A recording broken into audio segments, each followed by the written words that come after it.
It all begins on a rainy night near a massive bridge. The protagonist weeps bitterly as he clutches a shadowy dagger in his hand. He remembers the fateful day he pointed that weapon at someone precious to him.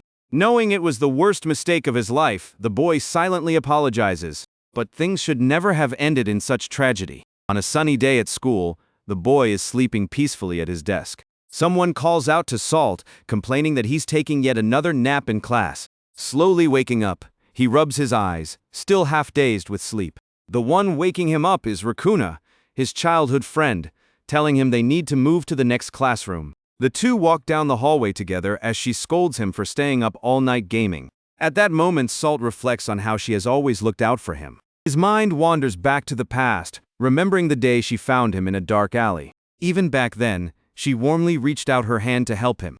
Rakuna was the one who rescued him when he was nothing but a total mess.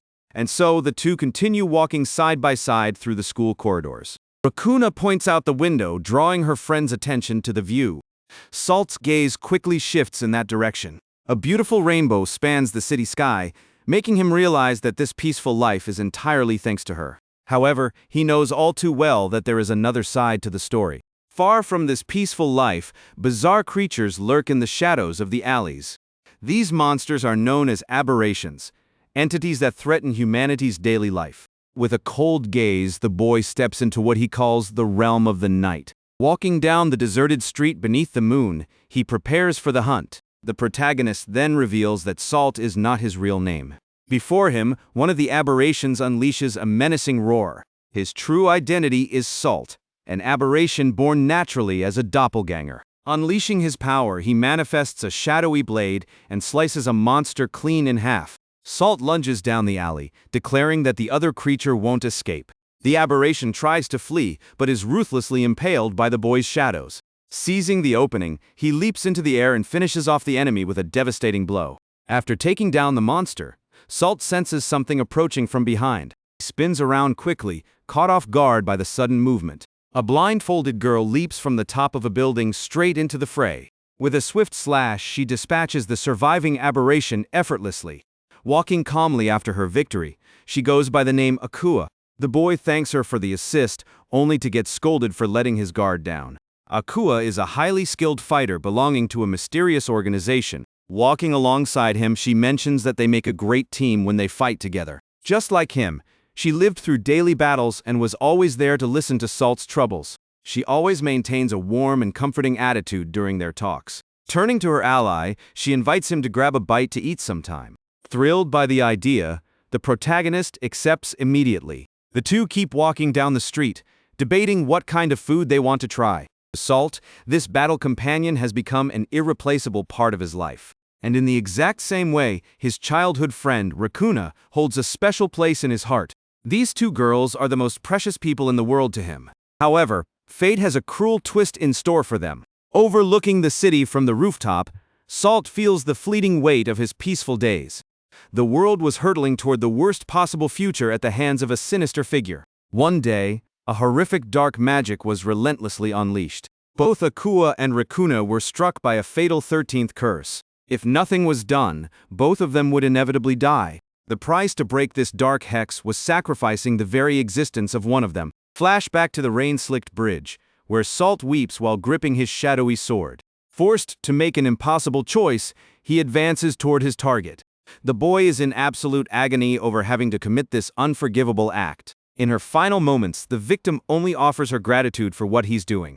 Crimson fluid splatters into the darkness as he despises himself as the worst monster of all. Shifting gears, the bustling daytime city goes about its usual routine. Most people live their lives completely oblivious to the dangers lurking on the dark side of the world. Right in the middle of society, non-human aberrations walk among us in disguise, stirring up trouble. Salt's past is defined by utter abandonment and sheer hardship. As one of those creatures, he grew up wandering through forgotten back alleys. He spent his entire childhood huddling in an alleyway inside the Lost Zone, a city of aberrations isolated from humanity. The young boy suffers as hunger gnaws at his stomach. Scavenging through trash bags for anything useful, misery was his only reality. Suddenly, he's shocked to find something valuable amidst the filth. The kid pulls a tray of spoiled food out of the garbage as if he'd won the lottery. Relief washes over his face now that he finally has something to eat. But his joy is short-lived as a pile of garbage is abruptly dumped all over him. 3 humanoid aberrations show up laughing, calling him a sewer rat. Covered in filth, Salt listens to the monsters mock his wretched stench. The food he struggled so hard to find is now completely ruined. Grabbed by the collar, he is demanded to answer why he doesn't just hunt humans for food. The other monsters just stand by, laughing cruelly at the child's weakness. The gang leader claims he's incapable of hunting humans, calling Salt a mere counterfeit who can only bring ruin to the person sharing his face. With no real powers, the boy reflects that he was looked down upon as a weak outcast, even among other aberrations. Without warning, a heavy blow strikes him right in the gut. The thug chuckles maliciously, violently yanking him by his clothes. The entire group continues to beat him mercilessly in a dark corner. Suddenly, a sinister figure declares that this territory belongs to him, unleashing a menacing aura. A sudden blast of shadows slams into the lackeys, sending them flying. Taking advantage of the chaos, Salt collapses to the ground, completely spent. Desperate, he flees through the darkness to save his own life. The protagonist knows that his only trait as a doppelganger is a useless curse. When a duplicate encounters their original human, the original is cursed and ends up dying in their place. This happens automatically, even if the aberration has absolutely no malicious intent. As the boy runs, a terrifying aberration materializes from the shadows right behind him. Sensing it close in, the boy panics completely, unable to dodge in time. Slashing attacks rip across his back, leaving him reeling from the intense pain. Gravely wounded, Salt collapses with a scream as his strength fades away. Teetering on the edge of consciousness, he lies sprawled on the asphalt beneath the evening twilight. Just then, soft footsteps slowly approach his fallen body. Looking up, he realizes that fate brought him to a strange girl on that very day. Rakuna stares at him in surprise, asking if he's really Salt. Completely bewildered, the injured boy asks who she is. She explains she heard rumors that he had drowned and gone missing, asking if he's lost his memory. Taking in his battered state, her expression softens with deep empathy. Salt notes in his thoughts that he hadn't forgotten anything. He simply knew nothing about this life to begin with. Even so, Rakuna reaches out to him, visibly relieved that he's safe. He hesitates to touch her, knowing he isn't the real human, but just a sewer rat. The morning alarm blares from his phone, cutting the memory short. Salt bolts upright in bed, realizing it was all just a horrific nightmare. Shortly after, he's in the kitchen eating breakfast with his adoptive family. Munching on some toast, the boy reflects on how 3 years have already flown by since that day. Grabbing his backpack and heading out, the young man calls out that he's leaving for school. Walking down the street, he lets out a wide yawn to shake off the remaining sleep. Looking at the students around him, the protagonist thinks about how it's just another ordinary peaceful day. Suddenly, he feels a gentle tap on his shoulder. Rakuna pops up full of energy, wishing her friend a bright morning. She keeps walking beside him with a completely relaxed expression. She mentions that summer break starts tomorrow and asks if he has any plans lined up. Listening to her, the young man reflects on how he used to think this peace would last forever. His friend suggests they go out somewhere together if his schedule is free. Salt reminds himself that he's been living this lie ever since he took the real human's place 3 years ago. His mind flashes back to that fateful day Rakuna found him bleeding out in the alley. She had guided him down the street all the way to the missing boy's house. When the door opened, the human mother was absolutely stunned by the sight. She threw her arms around him, weeping out of joy that her son had finally come home. And for the first time in his life, the monster got to eat a warm meal and feel safe. He knows that ever since that moment, he's been living a massive lie. As they walk, Salt thinks about where he really wants to go, but knows coming clean would break Rakuna's heart. The protagonist reasons that as long as he plays his part perfectly, nobody has to get hurt. Breaking the silence, she asks if he remembers what she told him at the summer festival all that time ago. He apologizes while quickly changing the subject, silently admitting he can never go back to living on the streets. However, his worst nightmare begins unfolding the moment his friend notices a bizarre structure on the sidewalk. A terrifying violet energy violently tears through the sky right in the middle of the city. Salt spins around, completely bewildered by the deafening roar echoing around them. A bizarre anomaly rips open, cutting right through the crowded street. Shocked out of their minds, the two students try to process what just materialized before them. Dozens of aberrations pour out of the portal, lunging at pedestrians without a moment's hesitation. Absolute panic ensues as crowds scream and flee in blind desperation. Grotesque beast corners a man while the terrified crowd scatters, running for dear life. A massive skeletal creature swoops down out of the dimensional rift. The monster halts right in front of the students, glaring down at them with glowing crimson eyes. Rakuna freezes instantly, completely paralyzed with horror as she faces the threat. Without a second thought, Salt snatches her hand with desperate urgency. He yanks his friend, screaming at her to run as fast as she can. The colossal monster attacks, trying to crush them beneath its massive hand. The creature misses by mere inches, shattering the concrete right where they stood. The chaos scales to unimaginable heights as the invaders slaughter humans indiscriminately. She runs in blind panic, looking back over her shoulder in absolute terror. Salt quickly realizes that these aberrations are on a completely different level than the ones he usually fights. Amidst the widespread pandemonium, Rakuna trips and crashes to her knees on the asphalt. Instantly, a winged beast dives straight down toward the helpless girl. The beast unhinges its monstrous jaws, flashing rows of razor-sharp teeth to snap her up. With no way to defend herself, she can only curl up and brace for the impact. But the protagonist throws himself right in front of her, making sure the beast can't touch her. Upon impact, the creature's long, jagged talons violently rip through the boy's chest. Witnessing the horrific sight, Rakuna screams her friend's name in utter shock. The winged beast lets out a blood-curdling roar as it hovers over the boy's bleeding body. Staring at the brutal scene, Rakuna is left completely paralyzed, tears pooling in her eyes. Even while down and severely injured, the protagonist stretches out a trembling hand, trying to reach a shard of broken glass. Remembering her smile and the day she saved him, he resolves that this time, he will be the one to protect her. In a flash, Salt strikes with everything he has, slashing the aberration across the face and leaving a bright crimson gash. The monster recoils instantly, throwing its head back in a screech of pain from the sudden wound. Seizing the opening, the boy forces himself up, clutching his bleeding chest. Without wasting a single breath, he grabs Rakuna's hand and tells her this is their only shot at escaping. As they run, she notices how bad his wound is, but the protagonist insists it's just a scratch. Even so, he admits they're in deep trouble and picks up the pace to get clear, as she nods frantically. The two manage to slip into a dark alleyway while a terrifying aberration stalks past the main street. The creature, sporting long hair and piercing yellow eyes, looks like it's hunting for something nearby. Once safe inside an abandoned building, Salt says he needs to tend to his wound right away. Panicking as she sees the wound oozing blood, Rakuna asks what they can possibly do to stop it. Taking charge, she tells him she's going to scavenge the area for anything that can double as a bandage. But before she can step away, Salt tells her to wait, causing her to stop in confusion. With his head hanging low and hands over his wound, he offers a heartfelt apology for causing so much trouble. Giving a gentle smile, Rakuna tells him he's talking nonsense and reassures him that they're only alive because of him. Turning back to resume her search, she tells him not to sweat the small stuff. Suddenly, the wall right next to Salt explodes, sending concrete shards spraying in every direction. The protagonist spins around in shock, trying to register where the sudden blast came from. Pure panic contorts his face as he screams Rakuna's name in sheer desperation. The long-haired aberration has breached the hideout.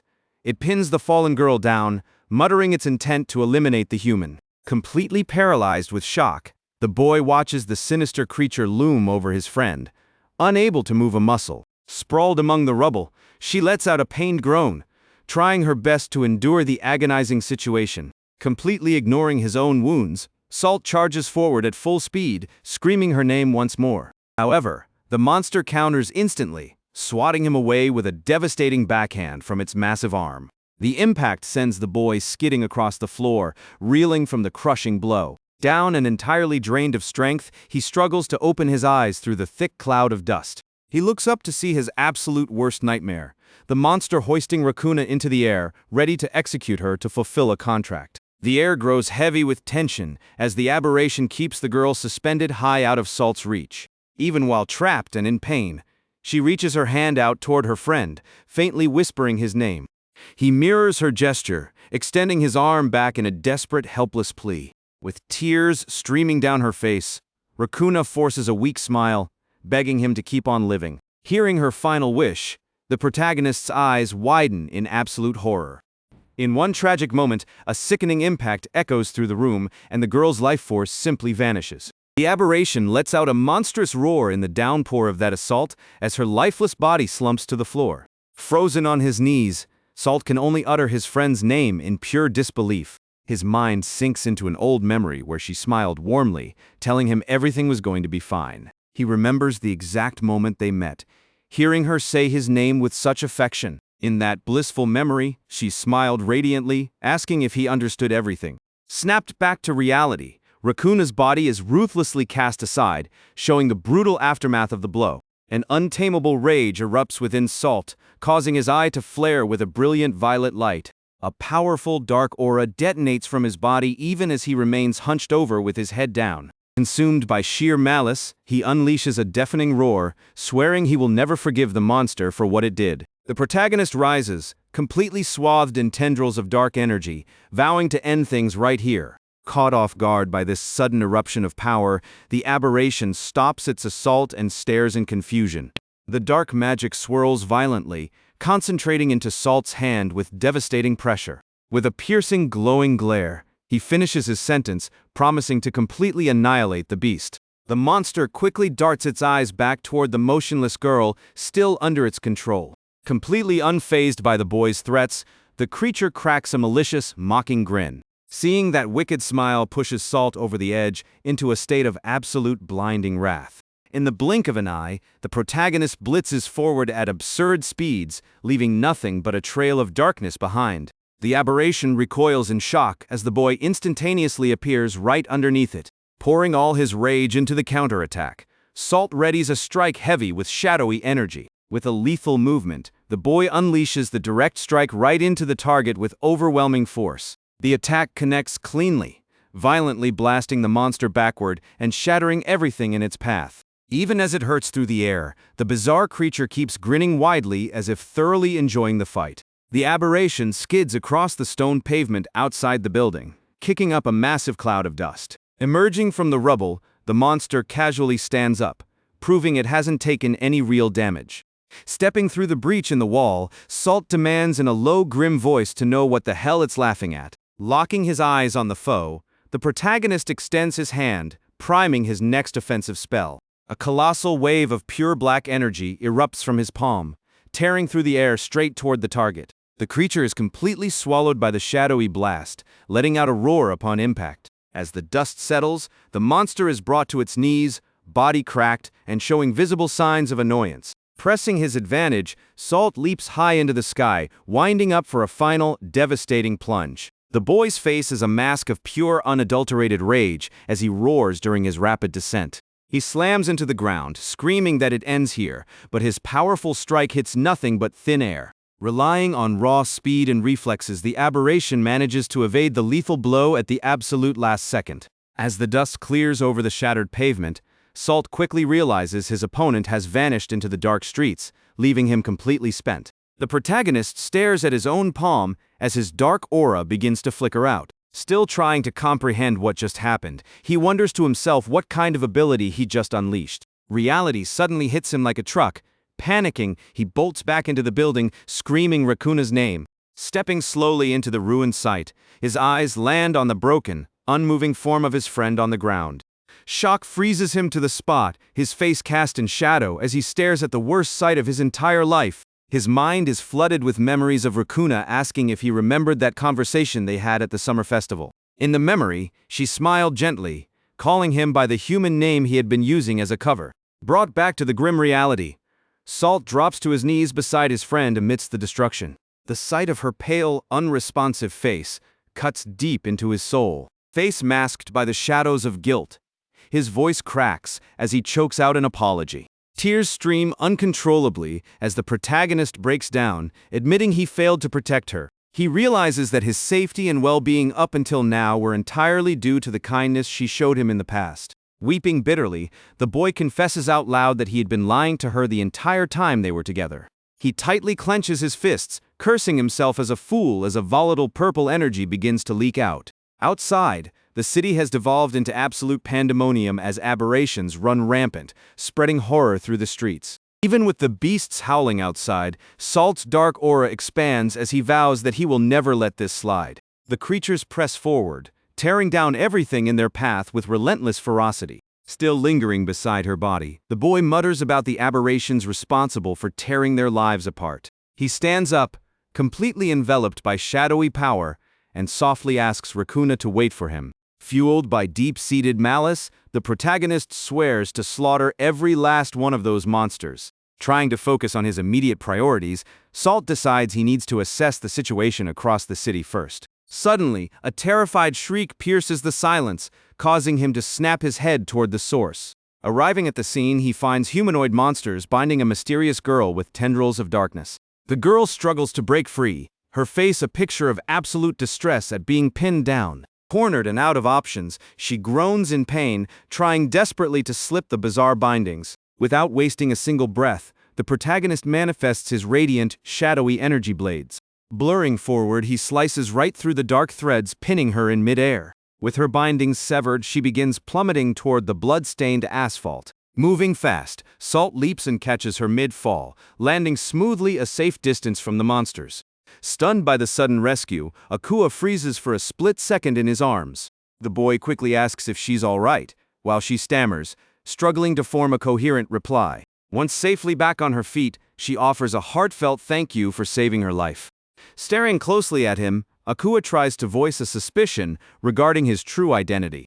The surrounding landscape is nothing but pure devastation, with crimson streaks painting the ruined street. Hearing his new ally's question, the protagonist's eyes widen as he braces for what she'll say next. Sensing imminent danger closing in, the boy urgently warns that they need to leave right this second. As they sprint through the dim streets, Salt awkwardly tries to strike up a conversation. However, she cuts right to the chase, flat out stating that he's a doppelganger. The revelation catches the protagonist completely off guard, leaving him bewildered. Matching his pace as they flee, Akua explains she is absolutely certain of his nature. She calmly reveals that the two of them are exactly the same. Utterly shocked, the boy turns over what this confession means for their shared path.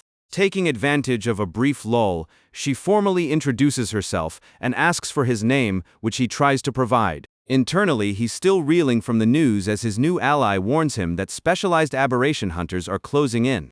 Taking charge, she orders him to follow her without hesitation, and he instinctively obeys. In the distance, a stylish man strolls confidently across the battlefield. Akua reassures him that if they can link up with her faction, they'll actually have a shot at surviving. Though wary, the protagonist decides his only real option right now is to take her word for it. Suddenly, an expression of raw panic washes over her face mid-stride. A massive explosion of fire and shockwaves obliterates the surrounding buildings, leaving Akua terrified by the scale of destruction. Spotting one of her comrades buried under the rubble, she screams his name in pure desperation.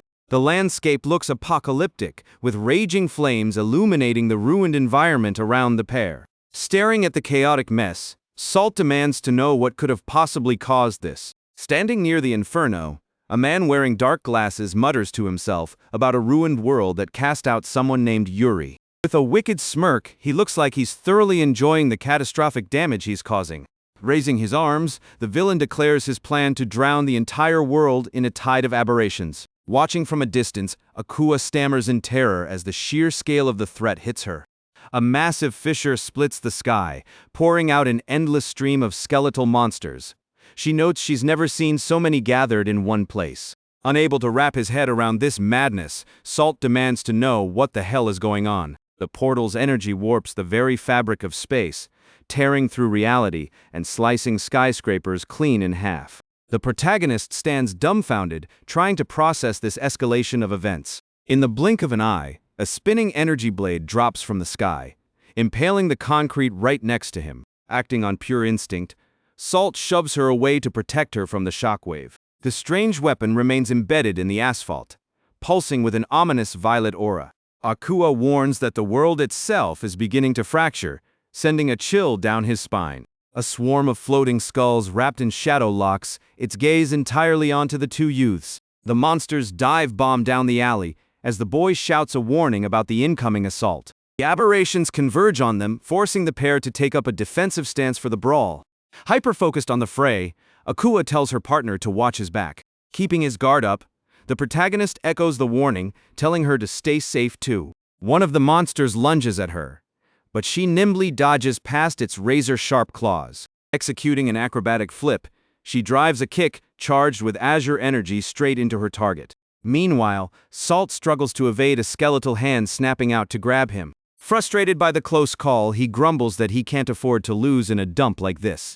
Overwhelmed by irritation, he manifests dark tendrils across the ground, declaring he won't be beaten. However, shock flashes across his face as he realizes the creature managed to avoid his finishing blow. Capitalizing on its agility, the aberration leaps over him, repositioning for a better angle of attack. Darting forward, the enemy tightly grips Salt by the shoulders, wringing a frustrated groan out of him. The sheer weight of the aberration bears down on the protagonist, dragging his feet across the cracked asphalt. But at the absolute last second, a blast of blue fire strikes the skeleton dead on, vaporizing the threat before disaster can strike. The devastating impact of the blue fire completely consumes the skeletal creature in an instant. Saved at the very last second, the protagonist stares at the brilliant flame, still processing what just happened. Catching his breath, the boy charges forward with everything he has, wielding his sword of darkness to strike the next target. However, he freezes dead in his tracks when he sees the sky swarming with a massive flock of floating skulls.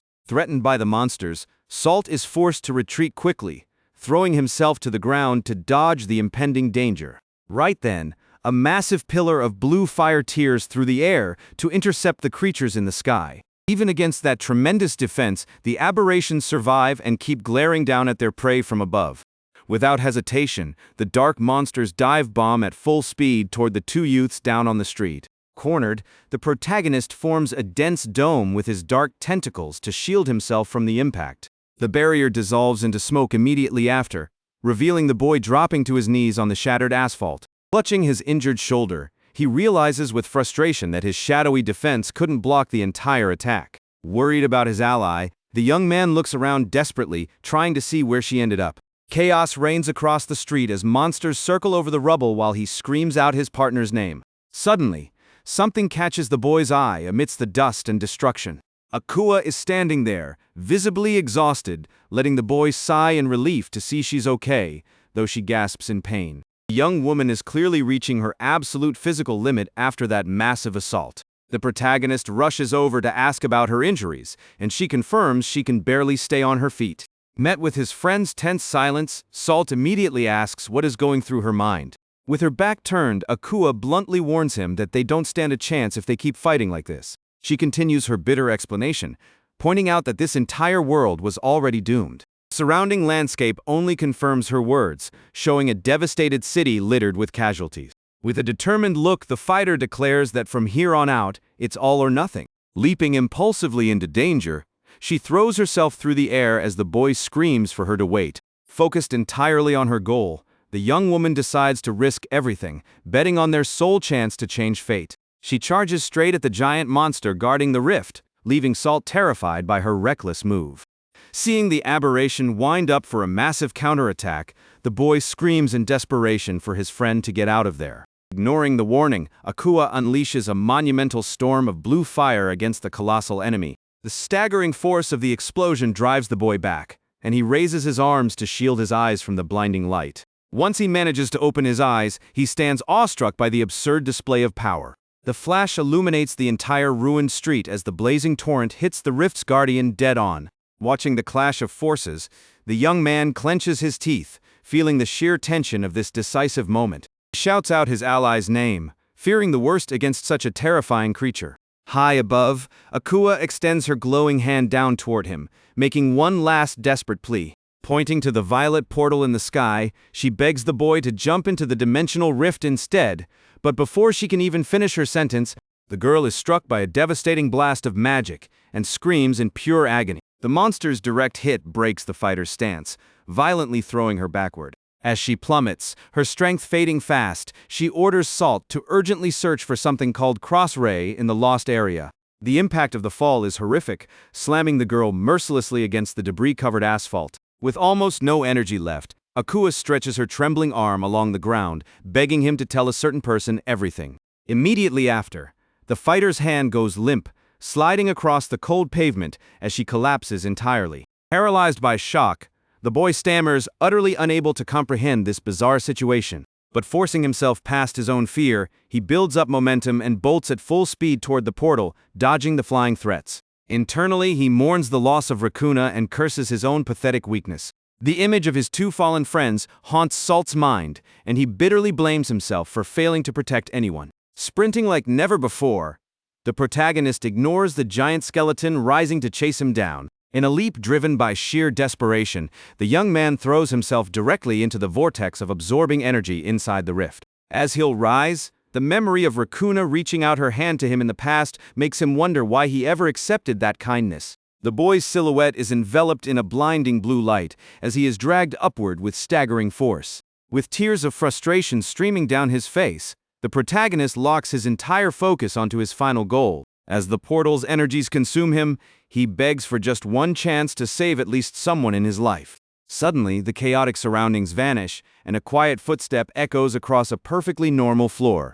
Yet the protagonist keeps falling at high speed through an unstable, kaleidoscope-like dimensional tunnel. Panic seizes the boy as he screams in despair, completely out of control.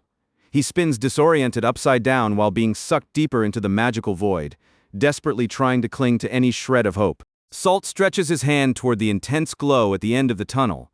Flashes of Akua falling and Rakuna's smile fly through his mind like shattered fragments of memory. The surrounding space dissolves in a blinding flash, leaving the boy blinking with wide eyes as he tries to focus his vision. Utterly confused, he wakes up sitting at a school desk in a bright, quiet classroom. Looking around in bewilderment, the protagonist sees his classmates chatting casually all around the room. Peace reigns outside the window too, showcasing the school building under a perfectly clear blue sky.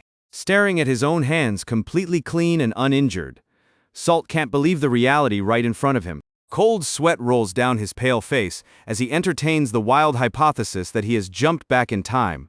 Cutting his frantic thoughts short, a highly familiar voice cuts through, asking what's wrong while calling him by his assumed human name. Turning his head slowly, he finds Rakuna standing there perfectly fine, holding a notebook with a worried look on her face. Staring at the very girl he just saw brutally defeated, the young man stammers her name, still in utter denial.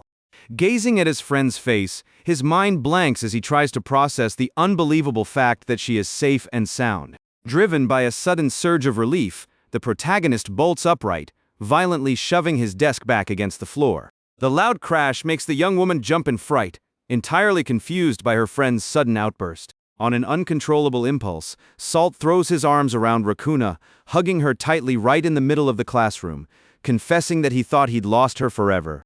The sudden emotional display immediately catches the attention of the other students, who begin whispering to one another. Caught completely off guard by the physical contact, the girl lets out a gasped exclamation, snapping him back to reality. Realizing how awkward he's being, he quickly pulls back, his face flushing bright red as he stammers a cheap excuse about having a nightmare, trying to mask his immense embarrassment. Rakuna averts her gaze and murmurs that she's heading to the lab. Protagonist awkwardly reaches his hand out to stop her, watching her walk away toward the exit. Sliding the classroom door open, the young woman steps out into the hallway, leaving Salt alone with 1,000 racing questions.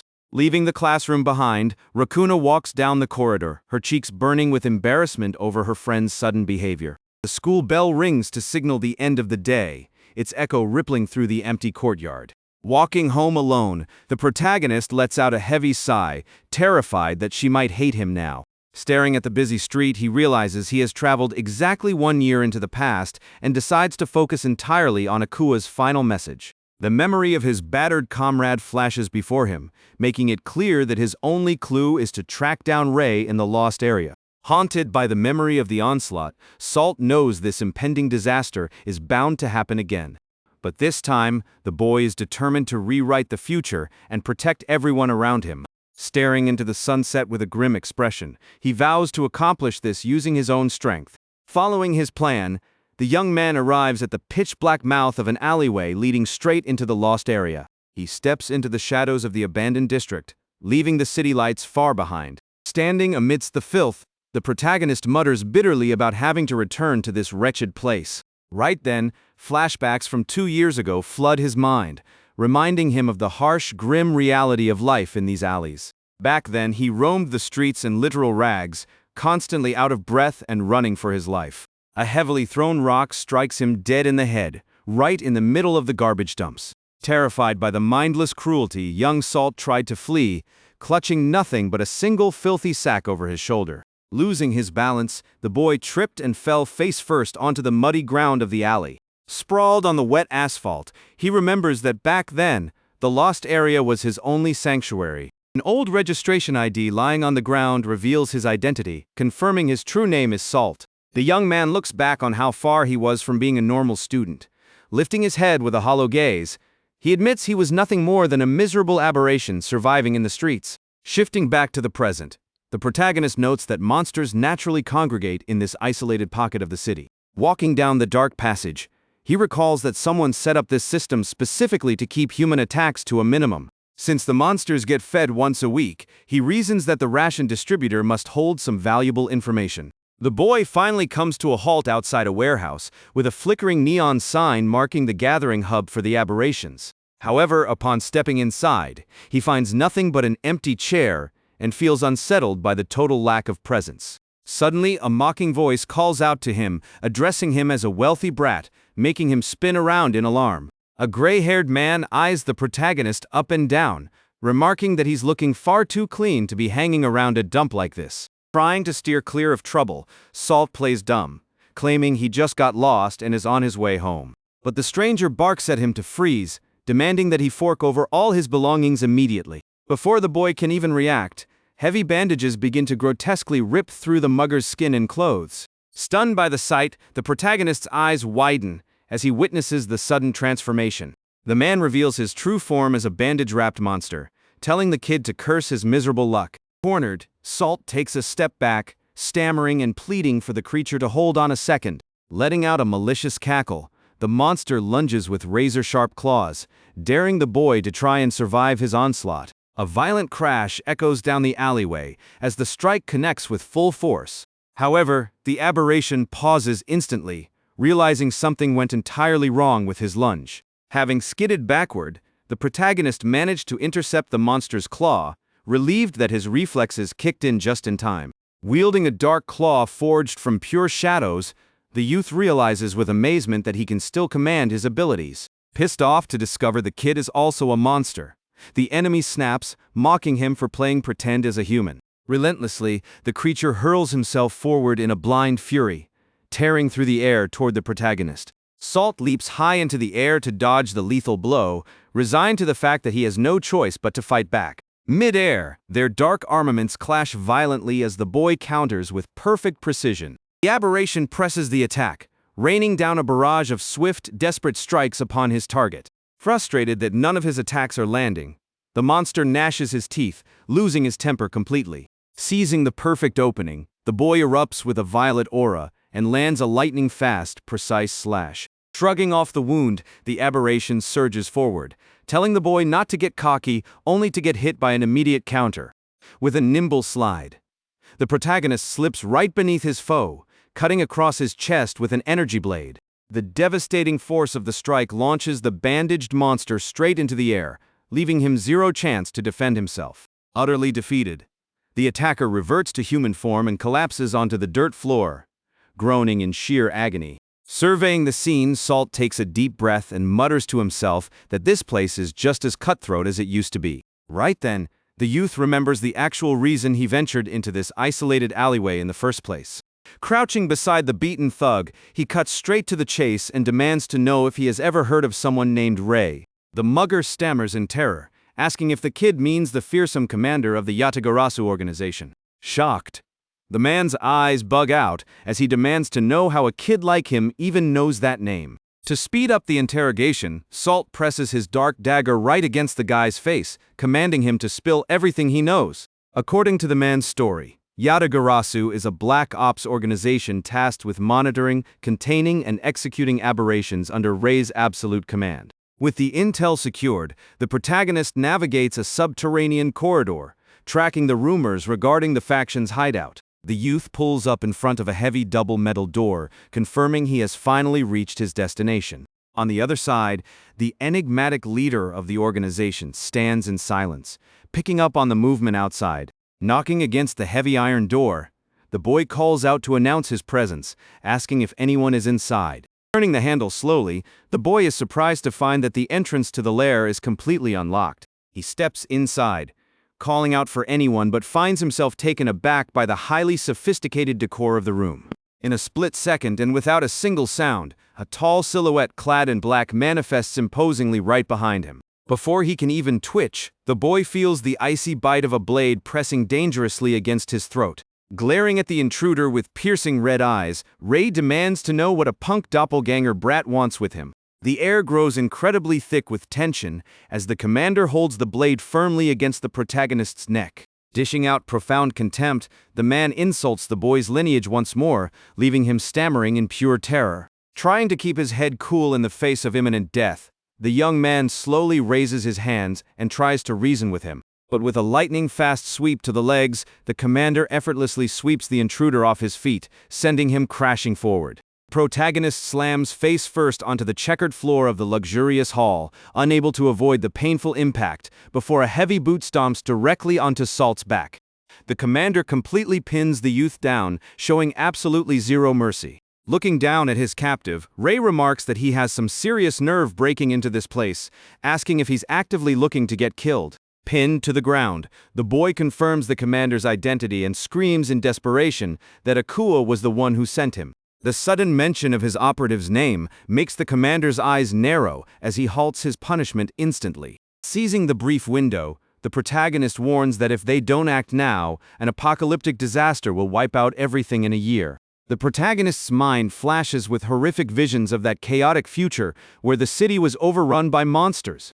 Trapped against the floor, he groans in pain, struggling to break free from the crushing weight on his spine. Ray glares down at the fallen intruder with an air of absolute disdain for the entire situation. Desperate, Salt stammers, begging the man to at least hear him out. But the leader's heavy boot digs even deeper into the youth's back, crushing him against the floor. The commander warns that if he wants an audience so badly, he'll have to prove he's actually worth listening to. The challenge is simple. If the intruder can manage to touch the earring on his ear, he'll let him go. Ray steps back, making it clear that he doesn't care what kind of underhanded tactics the boy uses. He dares the protagonist to go ahead and unveil that supposedly awakened power of his. Pushing himself up from the floor, Salt realizes with a shock that the commander already knows about his latent abilities, and is intentionally testing him. Determined to force Ray to take him seriously, the young man stands up and accepts the lethal proposition. Wasting no time, he lunges forward, closing the distance between them in a single bound. The boy unleashes a direct frontal strike, trying to catch his opponent off guard. Yet the man effortlessly dodges the dagger with a simple tilt of his head. The intruder strings together a rapid sequence of strikes, but Ray slips past every single slash without breaking a sweat. Salt backs away, completely winded, while the leader of Yatagarasu stands entirely untouched on the exact same spot. Ray calmly inquires if that's truly the extent of the boy's capabilities. The man pushes him, stating that the youth must have already tasted his true, latent potential. He invokes that dark vision and the overwhelming sensation of rage mixed with absolute despair. Instantly, a dense black aura begins to spill uncontrollably from the protagonist's body. With his eyes flaring open, the boy is utterly consumed by his most agonizing memories of the onslaught. Shrouded in pure darkness, Salt vividly remembers that horrific tragedy from his timeline. Watching the dark transmutation unfold, Ray confirms that his initial suspicions about the kid were dead on. A heavy, suffocating energy blankets the room as the youth takes a slow, deliberate step forward. He relishes the feeling of that dormant power finally awakening from the depths of his soul. Unleashing a massive assault, the intruder conjures a titanic hand of raw shadow and slams it toward the commander. But Ray firmly stomps down on the magical projection, mocking the utter lack of refinement in the attack. Right then, the boy manifests countless dark blades from his back, leaping forward in a desperate offensive burst. He tries to slash at his opponent from every conceivable angle, only to be told he is far too slow. With terrifying speed, the commander counters, burying a devastating gut punch right into the protagonist's stomach. The brutal impact hurls the youth violently across the luxurious reception hall. Sprawled on the floor, Salt coughs as he tries to catch his breath, completely overwhelmed by his opponent's ridiculous strength. The commander casually dusts off his clothes, dryly noting that didn't even count as a proper warm-up. He warns him that a nobody of his caliber won't be able to protect a soul, let alone save his own skin. Refusing to roll over and accept defeat, the boy forces his battered body to stand tall once more. The vivid memory of Rakuna begging him to survive floods his thoughts. Right after, the mental image of a fatally wounded Akua reinforces his sense of absolute urgency. Clenching his fist as it cloaks in dark energy, Salt swears to himself that he will find a way to save them both. In the distance, the amber sunset bathes the endless skyscrapers of the sleeping cityscape. The sunlight glints directly off the windows of an ordinary, quiet apartment complex. Inside her bedroom, Rakuna stares out at the horizon thoughtfully through the glass balcony door. The young woman turns around slowly, feeling the immense gravity of her own impending choices. She rests her hands on the railing, taking a deep breath as the evening breeze rustles her hair. With a solemn look, the girl vows to herself that she will accomplish her mission, no matter the cost. She swears to pour everything into this effort for the sake of the person who rescued her back then. Back at the hideout, Salt gets slammed violently against the wall, blasting a massive crater into the plaster. He slumps to the floor as his opponent's energy crackles through the surrounding air in a terrifying display. The protagonist rolls across the floor, completely spent and lacking the strength to retaliate. Ray walks over to the boy with slow, deliberate steps, calling the whole display utterly pathetic. Standing right over the fallen figure, the man admits his disappointment, having expected a much more entertaining fight. Still trembling in agony, Salt tells the commander to wait up, struggling to push himself off the floor once more. Bruised and covered in dust, the youth barks that he simply cannot afford to throw in the towel now. He lunges forward in a desperate burst, demanding that the commander keep the battle going. Ray slips past the frantic shadow strikes with minimal, highly precise movements. The commander maintains his cold gaze, noting that the intruder genuinely doesn't know when to quit. Determined to bring this to an end, the man concentrates a dense cluster of violet energy into his palm. Salt charges with a pitch-black strike, completely ignoring the fact that he's leaving his guard wide open. Reading right through the naive play, Ray notices the boy trying to slip into his own shadow, but in the blink of an eye, the commander snatches the youth by the throat and hoists him into the air with terrifying ease.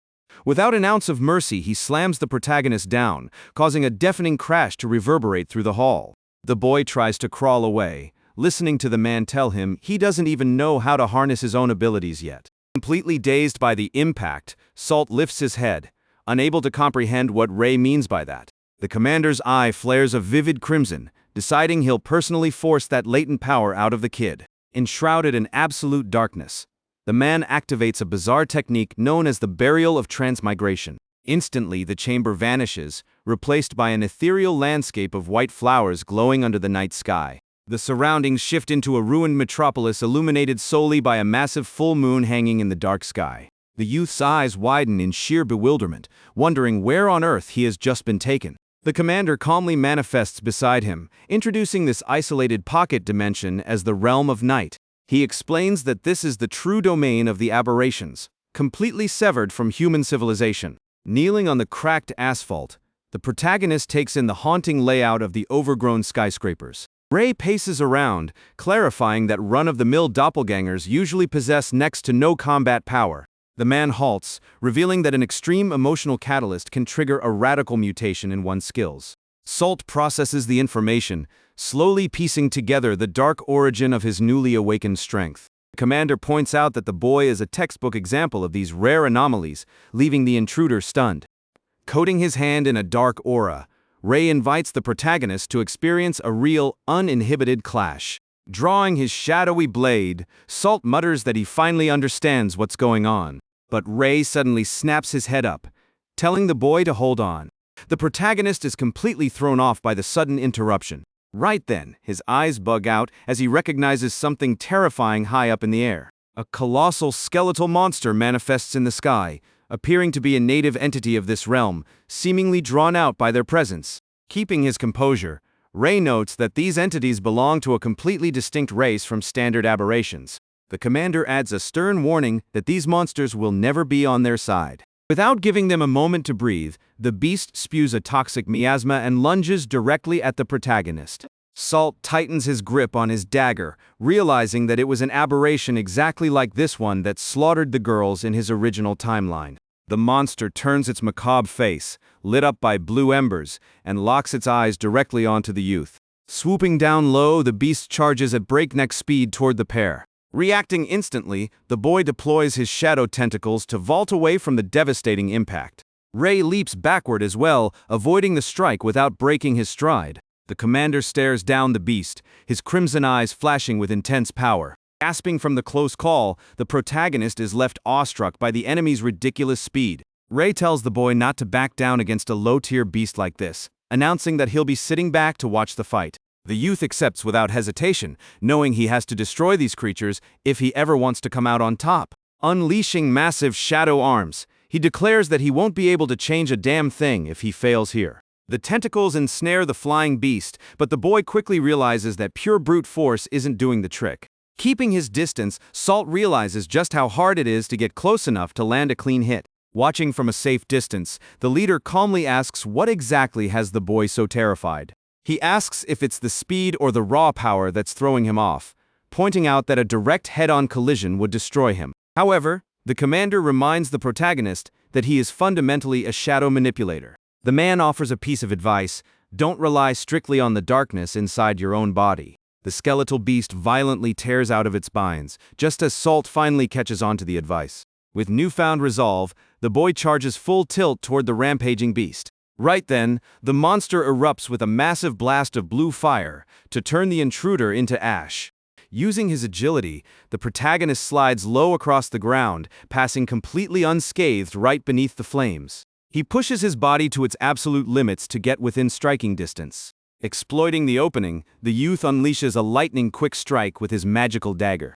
The skeletal creature swerves mid-air, dodging the blade by a hair's breadth. Without missing a beat, the boy rides the momentum of his movement to leap even further into the air. He calculates the exact distance in his head, entirely focused on reaching his target position. Planting his feet firmly onto the ground, the youth channels his energy outward, looking to massively extend his reach. Salt's shadow snakes across the dark asphalt, locking directly onto the silhouette of the airborne creature. The boy anchors his foot into the pavement, perfectly solidifying the magical link between them. With a sharp, confident glare, Salt screams that he has finally caught the bastard. Instantly, titanic shadowy hands erupt from the building shadow, pinning the beast down completely. Unable to break free, the creature is violently dragged down to the earth by the darkness. The youth firmly declares that he will not let his prey escape under any circumstances. The aberration thrashes around in desperation, but it is completely locked inside the snare.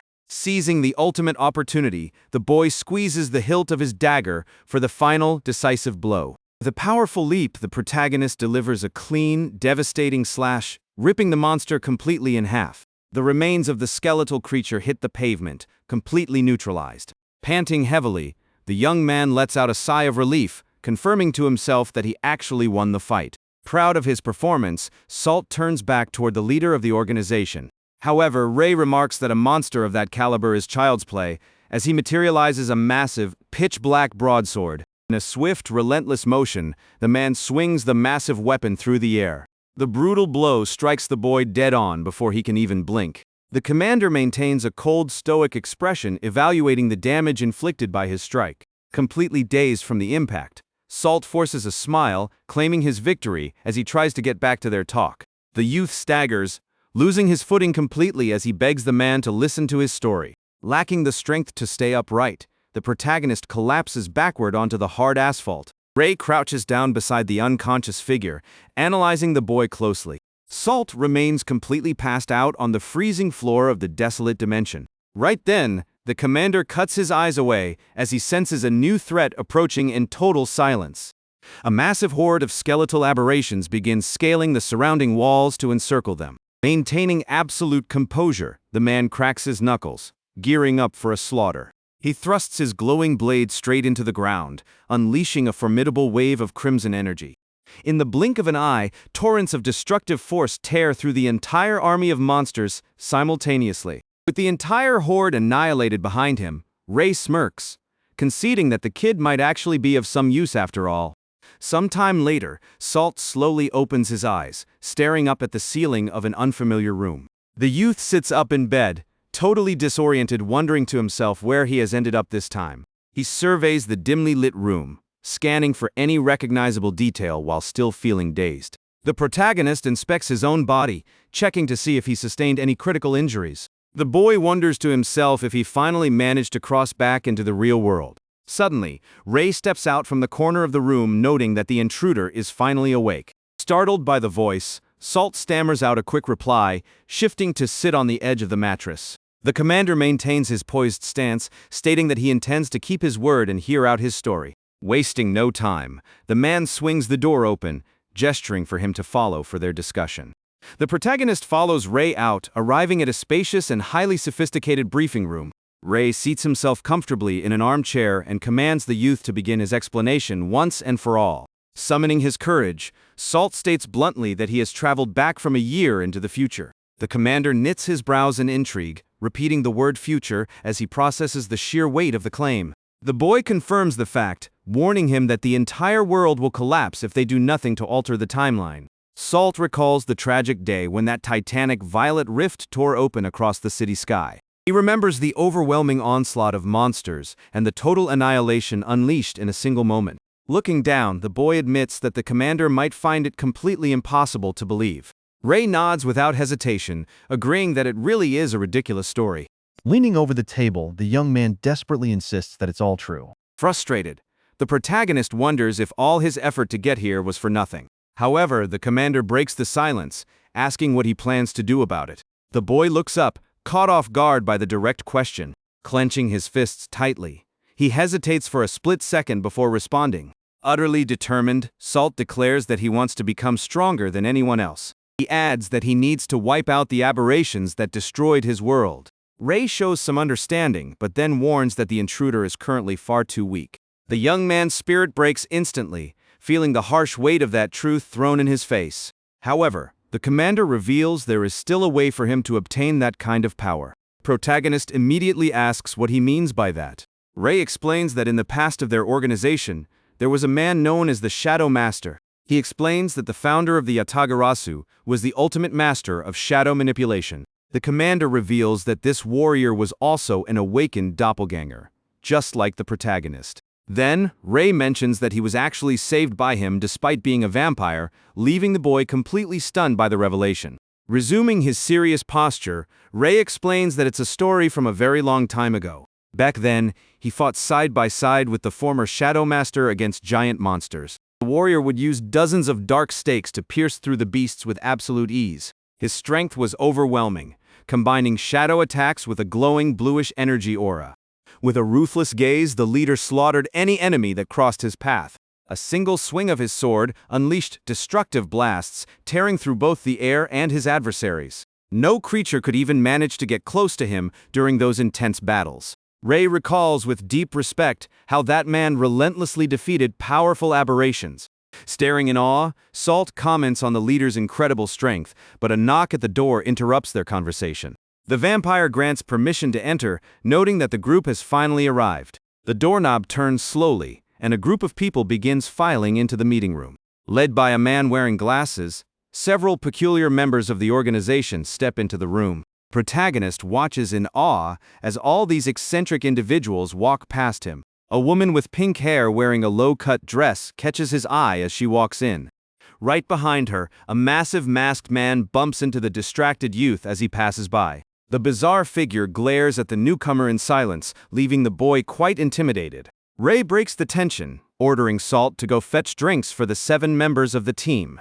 The moment the boy leaves, the glasses-wearing leader announces that they have an important briefing. The man presses a button on a remote control, pointing it toward the back of the room. Instantly, the projector beams a detailed map of the city onto the main wall. The presenter explains that frequent portal outbreaks have been popping up everywhere lately. Displaying security camera footage, he adds another troubling detail. The screen shows recordings of a mysterious individual in a white lab coat near the anomalies. While the protagonist serves the drinks, the man confirms their suspicions about this individual. Ray listens intently, linking the surge in portals to the rogue scientist Akira Taniguchi. The masked man suggests that this scientist is creating the portals while trying to awaken a companion. Tray in hand, the boy jumps when the vampire suddenly calls out to him. Ray orders him to report immediately if he ever crosses paths with that man, as he is strictly an enemy. The youth stutters, completely bewildered by how naturally the commander included him in the squad.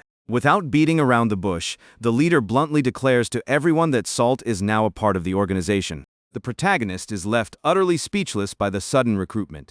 In the background, the other female members whisper among themselves, wondering who the hell the new kid is. The vampire concludes by saying that, one day, the young man will have to become the next Shadow Master.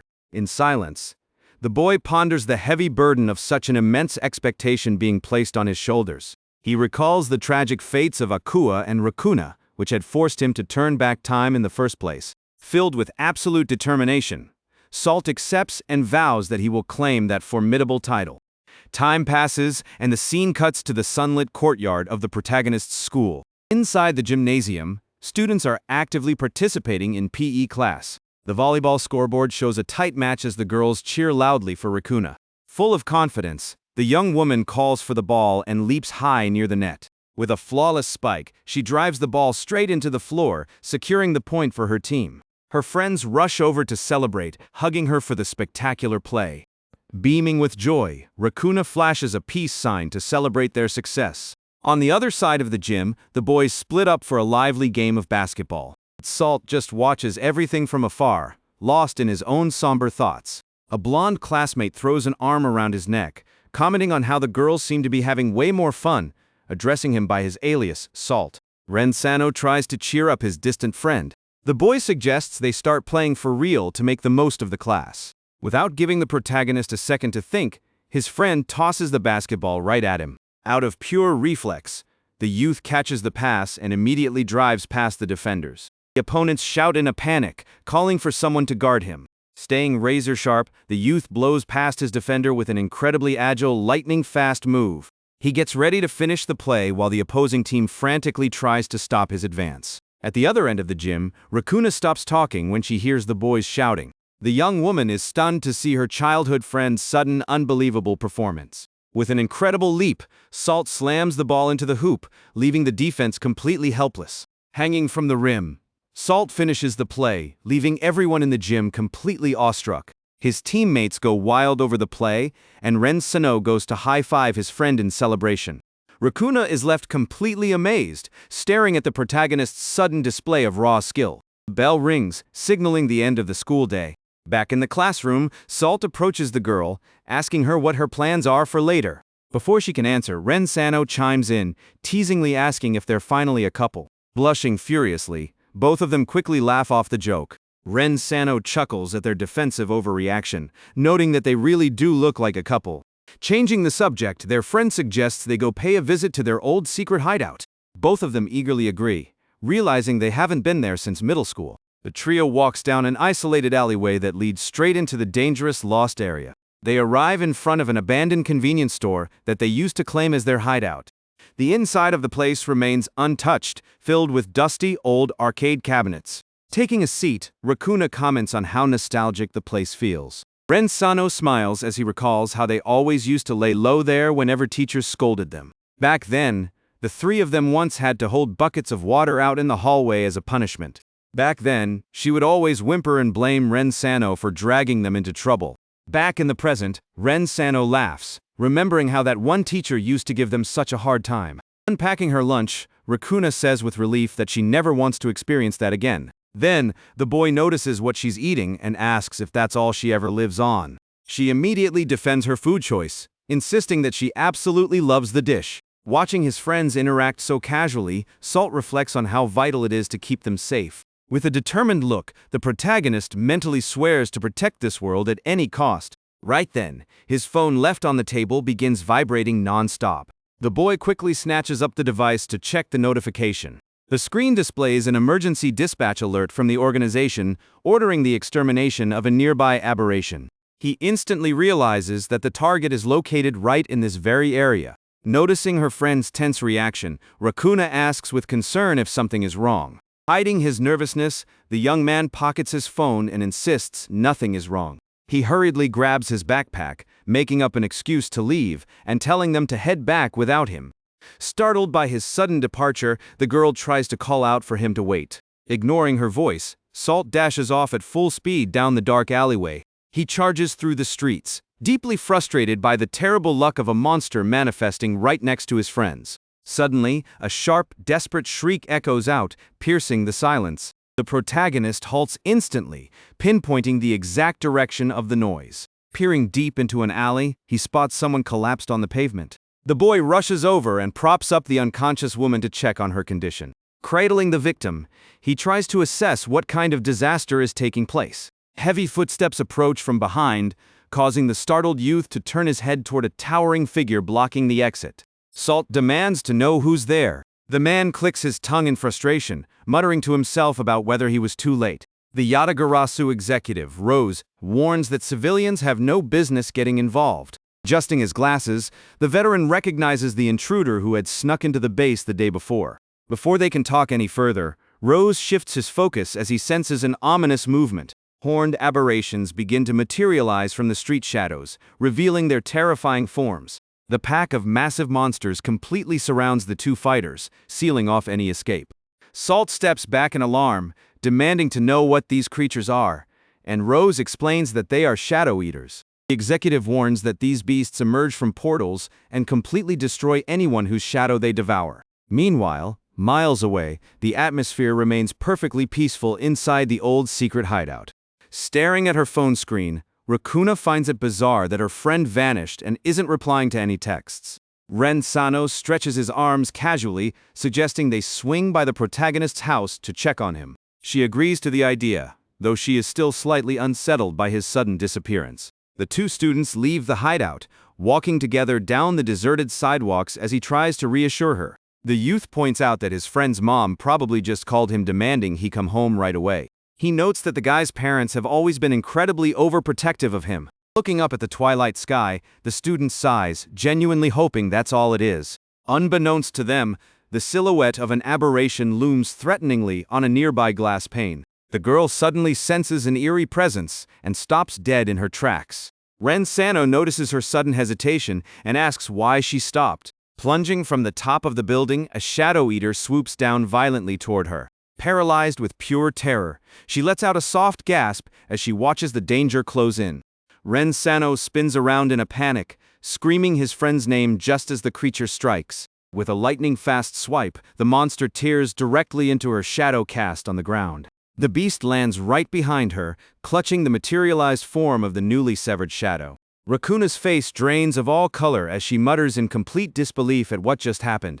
Her bag slips from her hand the exact moment her legs completely give out. Collapsing entirely, she slumps heavily onto the cold pavement. Utterly horrified, Ren Sano screams her name as he watches the tragedy unfold right before his eyes.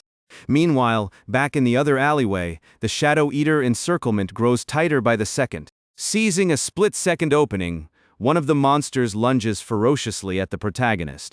In the blink of an eye, Rose kicks off the wall for momentum, intercepting the strike and slicing the creature clean in half. The enemy's severed limb thuds heavily onto the ground, showcasing the lethal power of his blade. The executive lands gracefully after neutralizing the threat with absolute ease. Salt is left completely awestruck by his allies' terrifying speed and precision. Enraged by the loss of their kin, the remaining monsters swarm forward all at once to crush them. Calmly assessing the field, Rose notes that the intel reported a total of 7 of these creatures in the vicinity. Muttering that this is going to be a huge pain, the executive begins to transform. Taking the form of a massive werewolf, he adjusts his glasses and declares that he will finish them all off in one go. With an explosive burst of speed, the veteran lunges at the beasts, leaving the boy trailing behind. Without giving them a single chance to defend themselves, Rose tears into the creatures with pinpoint precision. Salt watches in awe, tracking how exponentially his allies' power and speed have multiplied. The werewolf counts 4 monsters down and readies himself to hunt the remaining targets. He glares at the aberrations, still blocking the far end of the dark alleyway. However, one of the creatures realizes it's hopelessly outmatched, turns tail, and bolts.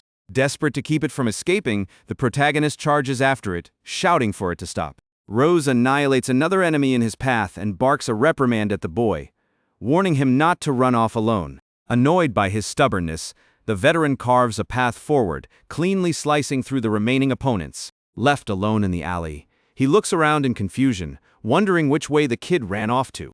As he sprints, Salt realizes that this specific route leads straight to their old secret hideout. Determined to keep his friends safe, he unleashes his shadow tentacles, declaring that the beast won't get away. The ambush catches the creature dead on, easily shredding its body to pieces. Seizing the opening, the youth delivers a crushing finisher, slicing the monster right down the middle. The aberration collapses, defeated onto the pavement, as the protagonist lands smoothly right behind it. The youth breathes a sigh of relief, glad he was able to neutralize the threat in the nick of time. He notes that there is only one enemy left to account for, praying that Rakuna and Ren-sano are safe. Gripped by anxiety for their safety, Salt bolts through the empty streets once more. As he runs, the protagonist internally pleads that the two of them have already made it home safe and sound. But the moment he rounds the corner, his heart drops at the sight of his friends sprawled out in the middle of the street. The boy cries out for them, catching the attention of Ren-sano, who looks up to see his friend sprinting closer. In an absolute panic, Salt rushes over to them, demanding to know what the hell happened. Tears streaming down his face, Ren-sano explains that a pitch-black monster ambushed them out of nowhere and he was completely powerless to stop it. The protagonist tries to calm his friend down, reassuring him that it wasn't his fault, and checks to see if he's injured. Seeing that his friend is physically unhurt, Salt tells him they need to find cover immediately. They manage to duck into an abandoned pharmacy, seeking out a secure spot to lay the young woman down. Gently placing her on a couch, the protagonist instructs Ren-sano to stay behind and keep watch over her. The blonde student is baffled by the order, asking his friend what he could possibly be planning to do now. With a grim expression, Salt tells him he's going to hunt down that monster and reclaim her stolen shadow, as that is the only way to save her. He looks down at Rakuna, who lies completely pale and unconscious on the couch, while his thoughts race. Panic sets in as he realizes this specific attack never happened in the original timeline. The future has already deviated. Terrified by how suicidal the plan sounds, Ren-sano asks how he expects to fight a monster like that completely on his own. The protagonist tries to ease his mind, firmly assuring him that everything will be fine. He urges his friend one last time to protect her, swearing that he will save her, no matter what it takes. Without wasting another second, Salt bolts out the door, tuning out Ren-sano's frantic cries behind him. Along the way, the youth passes multiple collapsed civilians, who have clearly had their shadows stripped away as well. Just a bit further down, he finally spots the dark silhouette of the remaining creature lurking in a shadowy alley. Locking eyes on his target, the youth grits his teeth, focusing entirely on terminating the threat. The monster is holding a condensed shadow in its grasp, confirming it is indeed the last beast. Without an ounce of hesitation, the aberration shoves the shadow into its maw, gulping it down in a single bite. Witnessing the horrific display, the protagonist realizes that Rakuna's shadow must be trapped inside its stomach as well. Overcome by sheer rage, Salt summons his shadow scythe and charges, roaring with all his might. The monster reacts instantly, raising its massive arm to block the incoming slash. Using his momentum, the youth spins on his heel and delivers a devastating follow-up strike with his scythe. However, the protagonist is left completely stunned by the outcome of his aggressive assault. The creature recoils virtually unscathed, shrugging off the massive damage with absurd resilience. Sensing the tides turning, the monster pivots and streaks away down a narrow corridor. Terrified of losing his one chance to save his friend, Salt pursues it fiercely, yelling for the beast to stop. The youth cuts around the corner, pushing his body to its absolute speed limits. But as he looks straight ahead, he freezes in sheer shock at what stands right in the middle of his path. The monster is heading straight into a glowing purple dimensional rift, pulsing in the alley. Realizing the enemy is about to vanish, he digs in and accelerates, knowing he absolutely cannot let it get away. Suddenly, a female voice slices through the air, warning him not to go anywhere near it. The youth glances back, completely thrown off by the sudden interruption mid-chase. Staring at the silver-haired girl wearing a black blindfold, the protagonist demands to know who she is. The mysterious fighter stands her ground, imposingly blocking his path forward. Taking in her familiar features, reality hits the youth like a truck as he recognizes his future comrade, Akua. She extends her arm to halt him, warning him to turn back, because that rift leads to an exceptionally dangerous realm. To de-escalate the tension, he holds up his organization-issued phone, revealing that he is also a member of Yatagarasu. Akua lowers her guard in surprise, while Salt somberly realizes that this past version of her has absolutely no idea who he is. Brushing the detail aside, she heads toward the rift, while the youth urges that he must go inside to recover his friend's shadow. As Salt tries to dive in headfirst, the fighter grabs his arm and yanks him back in one swift motion. She demands to know if he has mastered Night Realm transposition, and seeing his blank look, asks what he'd do if the portal suddenly sealed behind him. Still ignorant of the realm's mechanics, the protagonist is alarmed to learn that the gateway can actually close shut. She explains that the rifts are sustained by concentrated energy pools, meaning they collapse naturally the moment the local monsters are wiped out. Recognizing his blatant lack of experience, Akua takes charge and offers to enter the rift alongside him. Relieved by her support, the youth feels a massive weight lift and thanks her deeply. With their goals aligned, the pair step forward side by side, crossing into the shimmering rift. The duo begins sprinting through the desolate streets of an alternate twisted mirror image of the city. The youth scans the area for the monster, suddenly realizing a crucial detail he had overlooked. Without breaking her stride, the fighter points out they haven't properly introduced themselves. She shares her name and asks for his. Caught off guard by his old friend's sudden formality, he hesitates for a second before introducing himself under an alias. Navigating the ruined landscape, the fighter notes their lack of introductions, introducing herself as Akua and asking for his name. The youth replies without hesitation, stating that he is a doppelganger just like her. She looks slightly taken aback, realizing the youth was already fully aware of her true identity. Changing the subject, Salt asks if she has any clue where the Shadow Eater might be hiding, but his ally admits she doesn't know the exact location. She explains that these entities naturally congregate in areas where the shadows are exceptionally deep and dark. Furthermore, Akua reassures him that if he manages to destroy the beast, all the consumed shadows will return to their rightful owners. She comforts the boy, confirming that his friend will make a full recovery as long as they rescue the shadow within 24 hours. Hearing this confirmation, the protagonist nods with a look of fierce resolve. The fighter then suggests they begin hunting in specific zones where those beasts are most likely to gather. Navigating the eerie, silent alleyways, the youth wonders where on earth the creature could be laying low. Scanning their surroundings, she surmises the target isn't here and suggests venturing deeper, but her partner immediately objects. Salt feels it's wiser to pull back for now. However, Akua warns that the red moon is about to rise, which will trigger an immense power spike in all aberrations. A heavy silence fills the air as the massive risks of the mission weigh on them. Clenching his fist tightly, the protagonist reminds himself that he absolutely cannot afford to lose another person. Completely ignoring the warning, he walks right past his comrade, stating he's going ahead regardless, leaving her completely baffled. Akua tries to stop him again, emphasizing that this realm becomes a total death trap once night falls. But the protagonist refuses to back down, insisting that he won't run away no matter the danger. The youth's unshakable resolve catches the fighter completely off guard.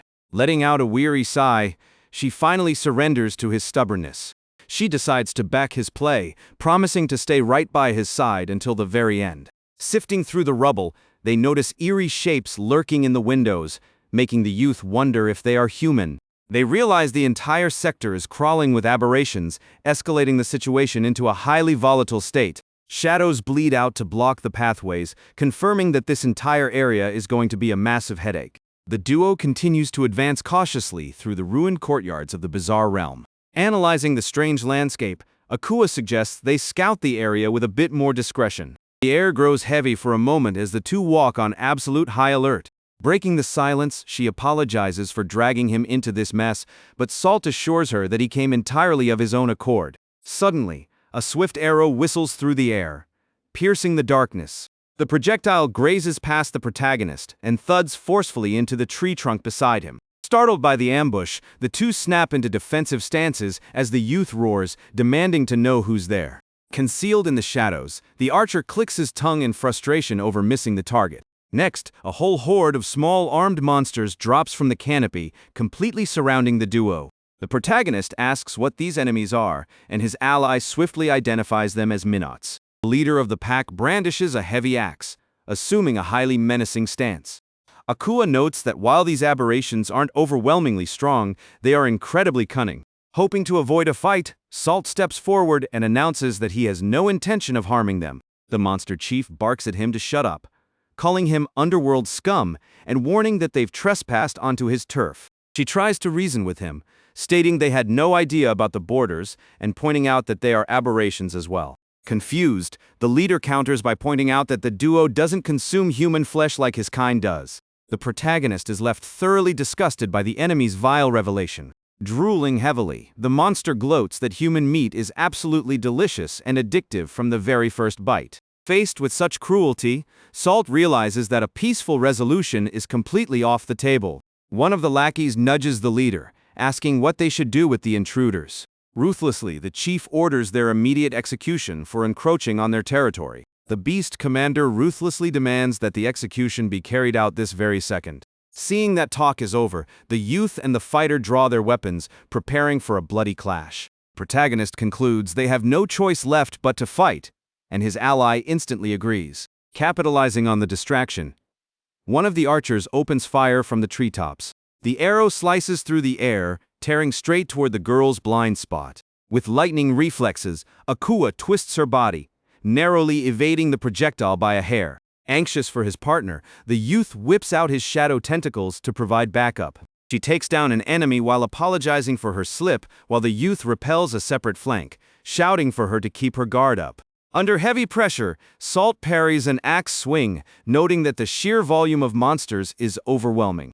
He suggests they target the group's leader directly to completely shatter their formation. In flawless synchronization, the duo drives forward, violently carving a path through the sea of creatures. The protagonist ruthlessly slices through any adversaries who dare stand in his way. Perched atop a boulder, the aberration chief taunts them, daring the pair to face him. They sprint fiercely toward the leader, but the youth notices something off and screams for his partner to freeze.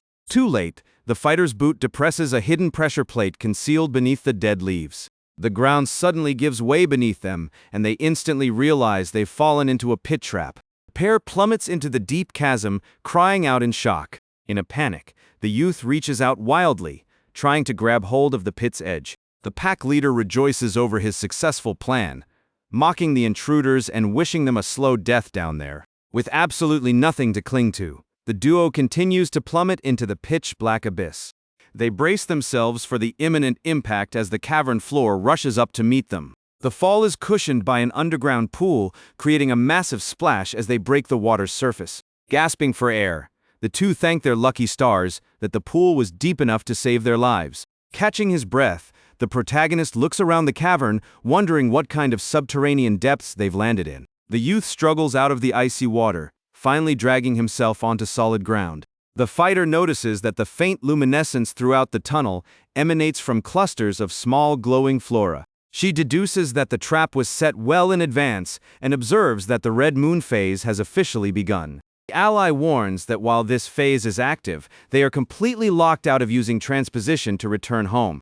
Bewildered by the restriction, Salt asks her to clarify exactly how the mechanics work. She explains that any means of exit are entirely sealed off under the red moonlight, and the gravity of the situation finally clicks for him. Gazing at the distant opening far above, his companion states that they need to find a viable path to climb back up. The protagonist notes that climbing out is their only real shot, leaving Akua curious about what exactly he has in mind. Even as he falls through the dark shaft, the protagonist desperately tries to orient himself mid-air. The youth lunges out frantically, trying to grasp onto any protrusion along the deep tunnel walls. With his fingers splayed, he scrambles for any handhold to break his imminent fall. Right then, Akua screams her partner's name in sheer desperation. The warrior lands agilely on her feet, while the young man hits the hard ground flat on his back. Seeing her friend groaning in pain, she asks if he is all right and tells him not to push himself. The icy subterranean air gets to the boy, making him let out a sudden sneeze. The girl just watches him in silence, leaving the protagonist slightly embarrassed. Without a word, she reaches out and firmly pulls his arm close, drawing him toward her. She explains that they need to stay close to share body heat, making him incredibly nervous. She suggests taking a short break, since they have been on the move non-stop ever since they arrived in this world. Sitting side by side on the cold floor, Salt wonders to himself what the hell he is even doing there. To break the ice, Akua gets his attention and asks what drove him to join the organization. Looking away, the young man looks back on his past and reveals that his goal is to find Ray from the lost area. Memories of that tragedy flood his mind, bringing back the exact day he was caught in the middle of a disaster. Amidst the chaotic flashes of memory, the protagonist sees himself standing on a burning street, hearing a desperate plea. A badly injured person on the ground begs him to warn someone about what is happening. The young man tells his friend that this strange girl begged him to find Ray and deliver a message. With a grim expression, he confesses the heavy burden of the promise he carries. Curious, Akua asks what the message was, and the boy reveals that their world is destined to be destroyed by aberrations. An apocalyptic vision of giant beasts slaughtering humanity flashes before him. It was the ultimate nightmare scenario foretold by that prophecy. She tries to press for more, but Salt admits he doesn't know the specifics. He just knew he couldn't sit by and do nothing. He admits the whole story sounds completely insane, but swears it is the absolute truth. Stunned by the shocking revelation, the warrior processes the information in total silence. Standing up, she notes that he is shrouded in mystery, adding that even though it sounds made up, she knows he isn't lying. Relieved by his friend's trust, the boy asks if she truly believes him. With a gentle smile, she reassures him that there is no reason for lies between them, making him feel at ease. Hearing this, the protagonist internally aches with regret that he can never reveal his true identity to Rakuna. Seizing this moment of raw honesty, he decides to ask his fellow doppelganger a critical question. The warrior waits intently for what her friend has to say. The boy asks how she feels about the fact that their very existence dooms the original humans. In a somber tone, the protagonist suggests that perhaps clones like them shouldn't even exist in this world. She is visibly taken aback by her friend's heavy, existential questioning. Before she can answer, loose rocks begin crumbling from the ceiling, catching her eye. The two dive backward just in time, narrowly dodging the tumbling debris that crushes the exact spot where they were sitting. Glancing up toward the opening bathed in the crimson moonlight, they spot creatures leering down at them from above. The monster leader cackles maliciously, declaring that the brat will be buried alive in that hole. The aberrations relentlessly rain down wooden beams and massive rocks at the intruders. Quickly, Salt steps in front of his partner and tells her to get back while he handles it. The young man unleashes a massive burst of energy, obliterating the falling obstacles above them. Up above, the pack leader smirks, fully convinced that his final strike was an absolute success. The crater is completely swallowed by a thick cloud of dust and piles of shattered debris. Down below, the protagonist shields his friend with his power and checks to make sure she isn't hurt. But a sudden sharp noise causes both of them to look back up instantly. Believing he has won, the beast above turns around, scoffing that it's finally time to dig in. Bursting through the rubble, a shadow tentacle shoots upward to force a way out. The protagonist leaps out of the crater, cloaked in dark energy, terrifying the monsters. The leader goes into a total panic when he sees the intruder survive the collapse.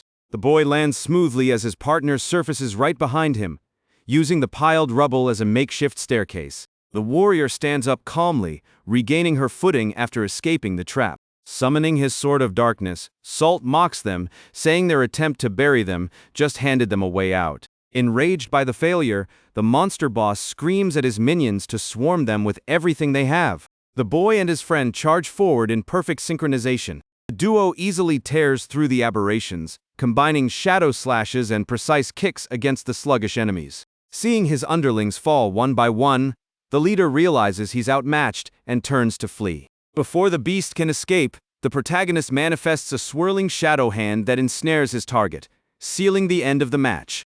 With a cold expression, the young man locks onto his primary target without a shred of hesitation. A brutal energy slash tears through the creature's body, making it howl in agonizing pain. The boy maintains his relentless stance as he delivers the finishing blow to the pack leader. The devastating strike cleaves the monster in two, unleashing a dark aura across the entire battlefield. Dusting himself off, the boy mutters about the annoying distraction and reminds himself that he needs to track down the devourer fast. Under the ominous glow of the crimson moon, the duo resume their trek through the ruined streets of the ghost town. As they sprint, the protagonist catches sight of a familiar target up ahead. Standing squarely amidst the ruins, the terrifying silhouette of the monster finally comes into view.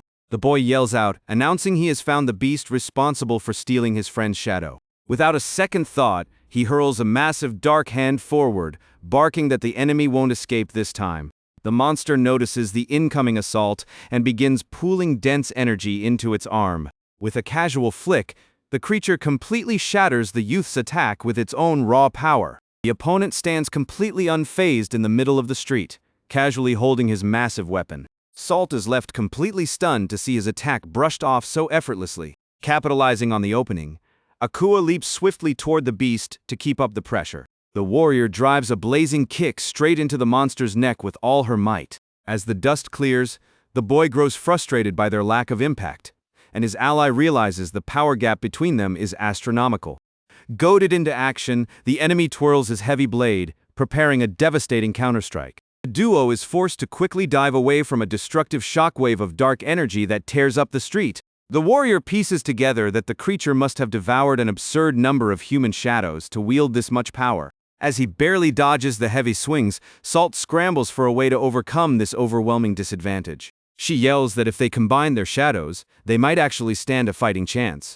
The beast unleashes a destructive wave of crimson energy, forcing them to scatter across the battlefield. Sprinting for cover, the boy tries to figure out how this reckless plan to merge powers would even work. Stopping on a dime, Akua tells her partner to just take her hand so they can pull it off. Without a trace of hesitation, the young man reaches out to his friend. The moment their hands lock, a blinding, intense aura erupts around the duo. The protagonist instantly feels a surge of overwhelming power flooding into his veins. Their synchronized shadows create a vortex of raw energy, massively empowering the boy's dark blade. Gripping his sword tightly, he charges forward, completely confident in his newfound strength. Salt releases a brutal barrage of dark energy straight at the thrashing beast. The attack scores a direct hit, engulfing the monster in a localized blast of pure destruction. Completely overwhelmed by the blast, the aberration crashes heavily onto the broken asphalt. Seizing the perfect opening, the young man leaps high, intent on putting an end to this fight once and for all. With a blindingly fast strike, the protagonist cleaves the creature down the middle before it can react. A massive violet blade cuts through the air, slicing the beast in half with absolute ease. The monster dissolves into a cloud of smoke as the boy lands safely on the torn-up ground. Staring at his hands, he marvels at the absurd power spike he gained from his friend's shadow.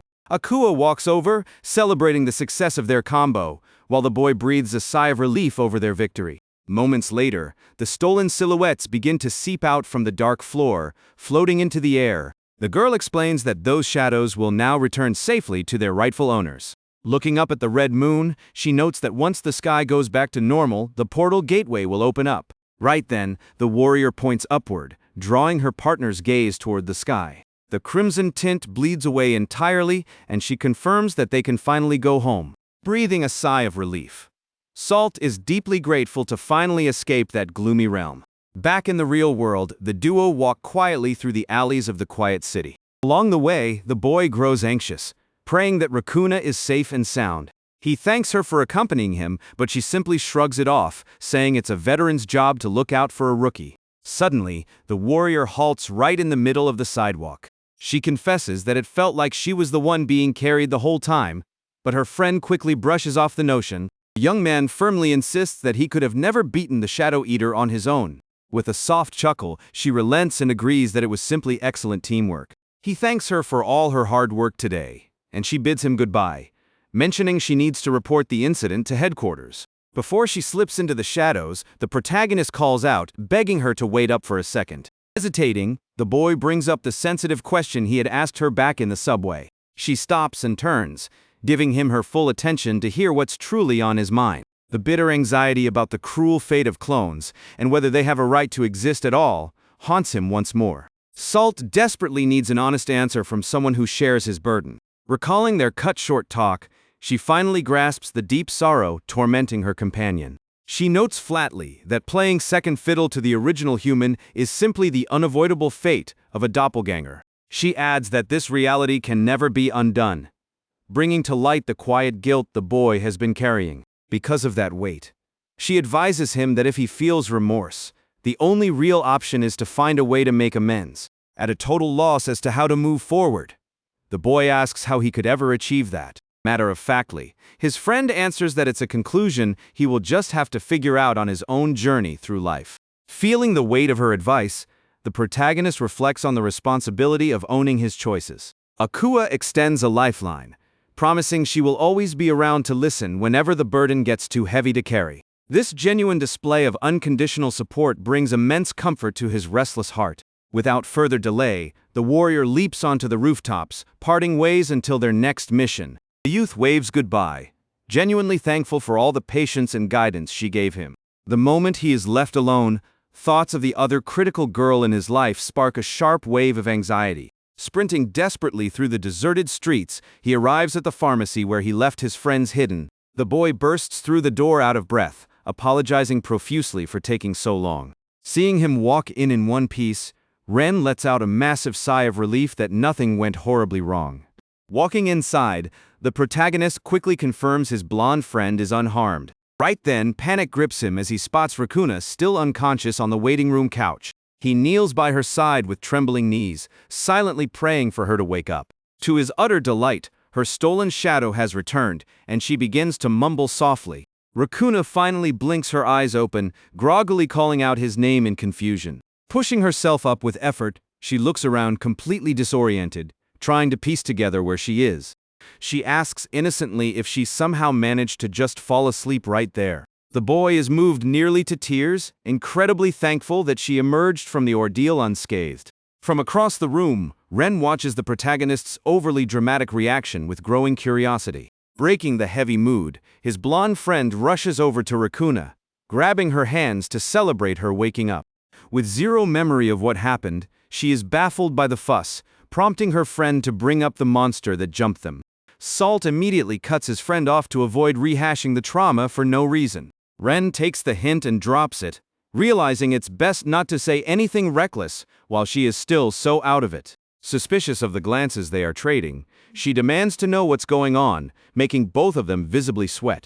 To change the subject, the protagonist declares they are heading straight to a hospital to get her checked out. As he makes up an excuse, the blonde eyes him skeptically, starting to connect the dots of Salt's sketchy behavior. Hours later, the group arrives at the emergency room in the dead of night.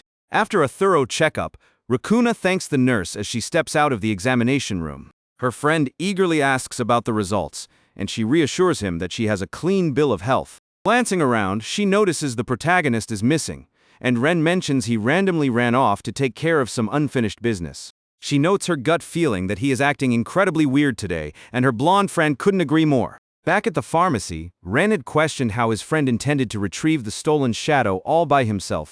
Keeping his composure, Salt had promised he would be fine and would find a way to handle it.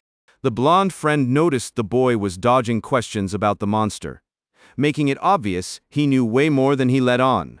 Later, walking down the streets at night, the protagonist maps out an imaginary conversation with Rakuna. In his head, he asks how much she remembers about today, leaving her hesitant. She tries to sift through her memories, vaguely recalling a terrifying entity looming right behind her. She whispers that a dark mass suddenly appeared, and after that, everything goes completely blank. Following his train of thought, Salt envisions himself asking her directly if she knows he is an aberration. Rakuna just echoes the word in utter confusion, completely oblivious to the weight of his secret. Slamming back to reality, the boy sits entirely alone on a park bench under the dim glow of a streetlight. Worried, he realizes Ren is definitely onto him, and he has no clue what his next move should be. He briefly toys with the idea of coming clean about aberrations and his secret fights, but quickly tosses the risky plan aside. Suddenly, flashes of a sun-drenched day with kids playing crash into his racing thoughts. He remembers the time when he was nothing more than a creature lurking in the bushes, watching humanity from afar. Back then, the original boy whose identity he stole was running around happily with his friends in the park. The memory plays out showing the true boy kicking a soccer ball without a single care in the world. With a heavy heart, Salt accepts that spilling the truth means confessing he isn't the real Salt. Several days pass after the harrowing incident with the Shadow Eater in the Lost Area. The protagonist walks down a bustling shopping street, tracking his phone's GPS to find the training facility. As he walks, a peculiar man in a white lab coat casually brushes past him. At that exact microsecond, a chilling sensation races down his spine.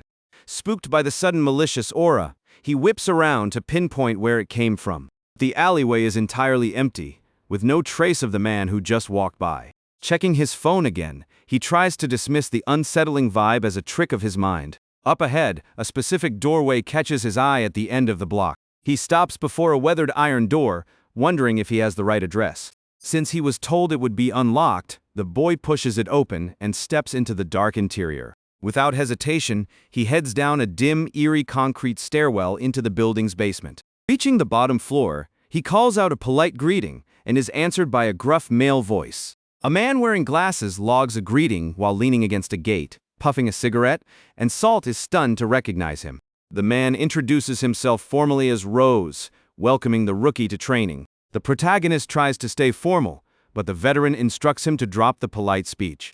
Walking deeper into the hall, the instructor drops his cigarette and says he's going to show him the core mechanic of the organization. He reveals that their hallmark technique is known as the Night Kingdom Transmigration Burial. Hearing the elaborate name, the boy instantly recognizes it.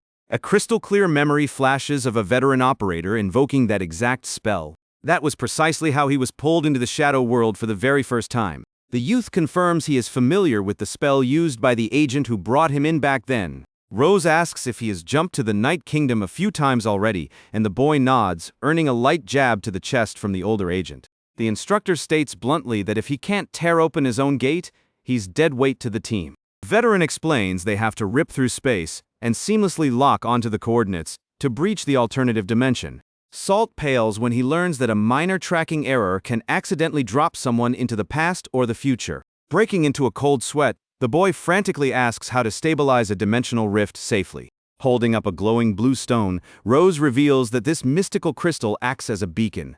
Tossing him the artifact, the instructor warns that he must master the stone to make it out alive. Second Salt catches it, a thick, pitch-black miasma violently erupts from the crystal. The dark smoke quickly morphs into a hovering entity littered with crimson eyes. The boy jumps back, completely spooked by the sudden emergence of this bizarre entity.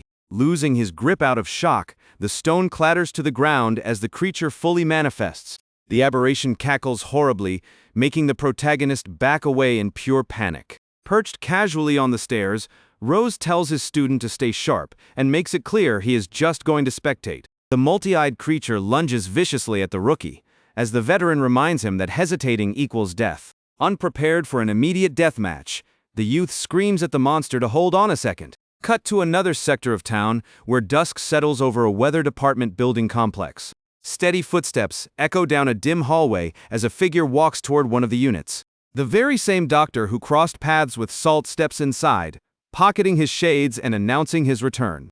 A massive figure lurking in the kitchen shadows calls him Big Brother and whines about being starving. Kira Taniguchi questions the hulking monster, pointing out that it just ate a moment ago. The giant beast rumbles in a guttural voice that his last meal didn't hit the spot at all. His single red eye flashing, the mad scientist smirks with twisted satisfaction and decides they are going hunting immediately. Looking at Yuri's stitched-up muscular bulk, the doctor vows to extract revenge on the people who mutilated his brother. The following morning, bright sunlight pierces through clear skies over the protagonist's high school. The classroom atmosphere is laid back, with students chatting casually during the morning break. Completely wiped out from his brutal night training, Salt is fast asleep, face down on his desk. Sitting next to him, Rakuna gazes at his absolute exhaustion with a deeply concerned look. The school bell blares through the intercom, signaling the end of the period. The boy stirs groggily, letting out a massive yawn as he stretches lazily in his seat. The girl stands over him, totally annoyed, demanding to know why all he does lately is sleep through class. Averting his eyes, he covers by saying he got hooked on an online game, hiding the fact that his nights are spent in life-or-death battles. Not buying the lame excuse for a second, Rakuna drops her gaze in a heavy silence. She brings up that his bizarre behavior started exactly after that one fateful day. She notes that his sudden shift aligned perfectly with the afternoon they checked out the secret base. Hearing that place brought up, the protagonist's eyes go wide, immediately recognizing where she is heading. Clutching her arm nervously, she calls out his human name, confirming his worst fears. Looking at him with eyes full of doubt, Rakuna finally confronts him on why he vanished from the hideout so abruptly. Cornered by the blunt question, the protagonist stammers as his childhood friend continues to press him about that afternoon. Rakuna's mind flashes back to her terrifying memory of the pitch-black entity. Squeezing her arm, she confesses that she was cornered by that terrifying creature and barely made it out alive.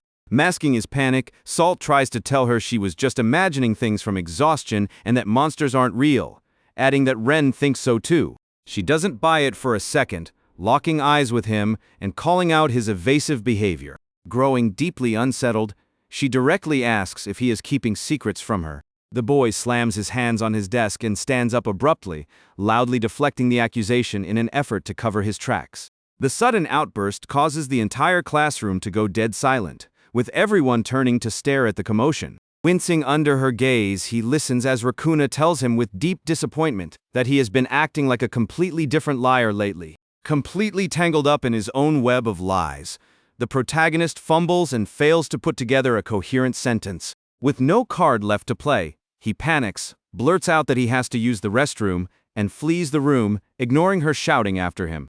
Left in his wake, she slumps down, totally lost as to why he bolted like that. Sitting in the quiet classroom, old memories begin creeping into her mind. In a distant childhood memory, the true human youth calls out to her while they hang out on the park swings. In a solemn voice, the real boy tells her he has a strange feeling he won't be around much longer. That was the real flesh-and-blood childhood companion Rakuna grew up with, long before the tragedy shattered everything.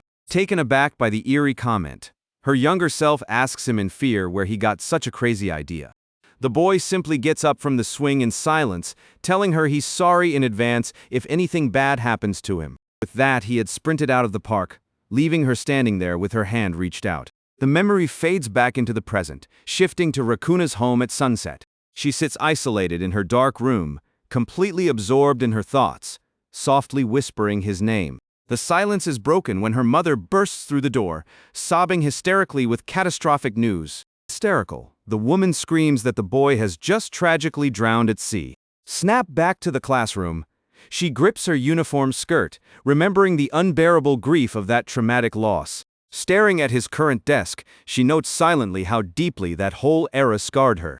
Meanwhile, the protagonist leans against the hallway wall alone, letting out a deep, frustrated sigh. Haunted by her growing suspicion, he hardens his resolve to keep his civilian friends safe from this madness at all costs. His phone vibrates suddenly, displaying an urgent hunt order pinged directly from Yatagarasu. Staring at the screen, the youth realizes that ditching school right after their fight will only blow his cover entirely. Yet despite the terrible timing, the sheer urgency of the deployment forces him to move out immediately. Walking resolutely down the corridor, Salt reminds himself that all this dangerous double-life work is purely to keep them safe. Flashback to his session in the underground arena, where the protagonist lands a decisive blow on the multi-eyed beast. Driven by his shadow blade, the bizarre bulbous aberration is split clean in two and neutralized. The creature's body evaporates into black mist, dropping the glowing blue crystal onto the concrete. Breathing heavily after the bout, the rookie is praised by Rose, who approaches him casually. The veteran leans down and recovers the radiant stone from the facility floor. Inspecting the device, the man in glasses explains it serves to traverse dimensions and can even banish targets back to their origin point. The boy learns that this phase isolation method keeps their combat from wrecking the baseline human world. With an approving nod, the instructor signs off on the kid, expressing confidence in his readiness for live deployment. Rose remembers a detail and notes that the youth's special issue kit should be arriving any minute. The scene shifts to a derelict industrial district outside under an overcast sky. At the staging ground, Akua greets him enthusiastically, calling out his name to bring him into the huddle. Approaching the waiting pair, the boy asks if senior field agents were rolled into this assignment by the system too. The instructor calmly points out that he hand-selected this squad, being the commanding regional supervisor. Sporting the official black tactical uniform of the organization for the first time, Salt checks himself out while the others compliment his new gear. His partner also digs the dark aesthetic, hyping the protagonist up to carry himself with more swagger on the battlefield. Fully kitted out and synced up, the hunting trio advances purposefully toward a massive industrial warehouse. Slipping through the heavy iron gates in tactical formation, they enter a sprawling hangar covered in dust and rubble. Akua scans the completely wrecked environment, wondering aloud where exactly the target aberration is lurking in the dark. Leading the vanguard, the veteran goes over the brief regarding a group of civilian kids who trended here for a courage challenge and reported a monster sighting. Suddenly, the man in glasses freezes in his tracks, completely taken aback by the grisly sight right in front of them. The massive green aberration they were dispatched to eliminate is already down, mangled and pooling fluids on the ground. The extraction squad immediately deduces that an unknown third party beat them to it, wiping out the threat with absolute prejudice. Completely bewildered, the two rookies wonder if an unassigned rogue agent went off-script and cleared the house solo. Before they can brainstorm any further, a blinding flash of blue lightning reflects sharply off the instructor's glasses. Detecting a lethal spike of energy, the veteran screams at the rookies to scatter from that spot immediately. The two look up in a panic, instantly locking onto the crushing source of the threat looming right over their heads. A deafening pillar of blue lightning cracks straight down between them, blowing the squad apart as they dive away from the blast. As the static clears, a massive skeletal monstrosity manifests, crackling with pure electricity right behind Salt. The towering monster fixes its cold glare on its prey, muttering flatly in a robotic tone its complete hatred for human life. Without skipping a beat, the lightning aberration winds up a catastrophic punch, aiming squarely at the protagonist's skull. The enemy's massive fist gathers blinding arcs of electricity, a split second before executing the lethal swing. Using his enhanced reflexes, the youth manages an explosive backstep as the shockwave of the punch tears through the building's infrastructure.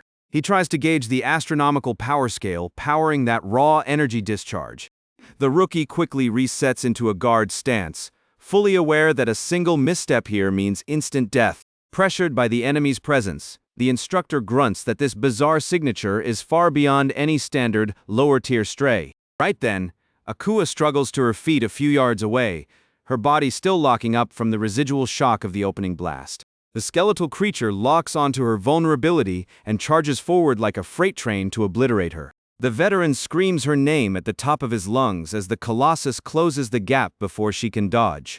Without a single fraction of hesitation, Rose drives his legs forward in a desperate sprint, sliding across the shattered concrete. He throws himself spread-eagled right in front of his partner, taking the absolute brunt of the electrical impact squarely in the chest. The catastrophic impact sends him flying backward with an agonizing cry, driving Akua into an absolute panic. Blinded by pure rage at her superior's sacrifice, she whips out her blade, screaming that she will tear the monster down. Launching herself in a furious aerial assault, the warrior pours all her malice into a downward slash aimed right at the giant's arm.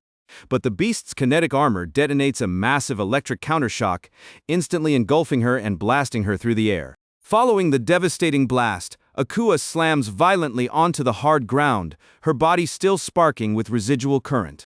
Seeing his partner defeated, Salt falls into despair and shouts the girl's name in sheer panic. Facing the colossal creature, the protagonist stands shocked, wondering where this immense strength comes from. He notices that the enemy has a glowing eye, and deduces that this is no ordinary Night Kingdom aberration.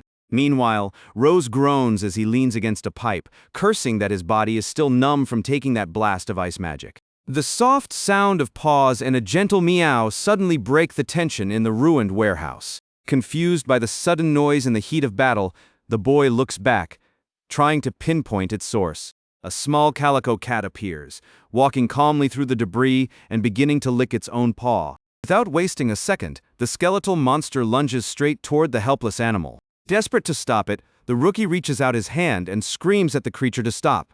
The aberration's terrifying, twisting hand inches closer and closer to the tiny feline. However, the monster merely picks up the cat with extreme gentleness and brings it close to its face with a docile look, completely defying all expectations. Salt stands completely frozen, unable to make sense of anything, as the creature nuzzles its face against the feline. The monster seems relieved that it is safe, muttering a promise to protect it from now on. The Yatagarasu duo watch the bizarre scene completely bewildered, as the boy asks what the hell is going on. Taking advantage of the enemy's distraction, the protagonist rushes over to his fallen comrade as she lets out a painful groan.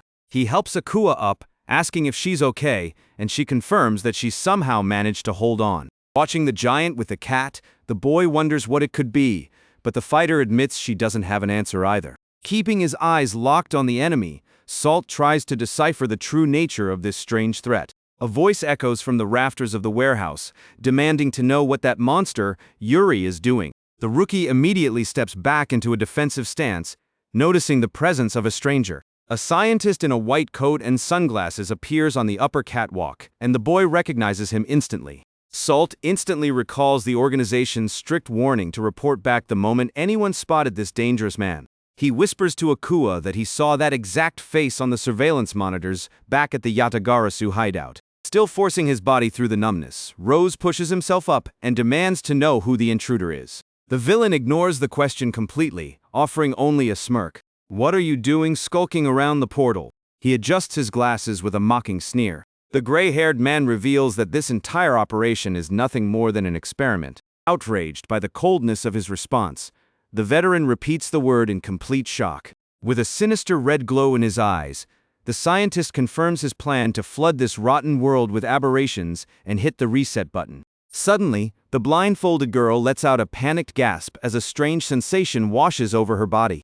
A distressing memory floods Akua's mind, showing a desperate young girl trying to defend herself from a monster with a knife. The girl in the memory falls to her knees, gasping for air, begging in vain for the creature to back away. As the aberration closes in relentlessly, the terrified girl feels her will to fight completely vanish. Without mercy, the monster brings its massive claw down in a violent strike, tearing an agonizing scream from the helpless victim. A blinding flash of light pierces the darkness of the memory, bringing the traumatic vision to an abrupt end. Back in reality, inside the ruined warehouse, the scientist in the white coat watches the group below in absolute silence. Snapping out of her trance, the fighter takes a sharp breath as she hears the protagonist calling her name with urgency.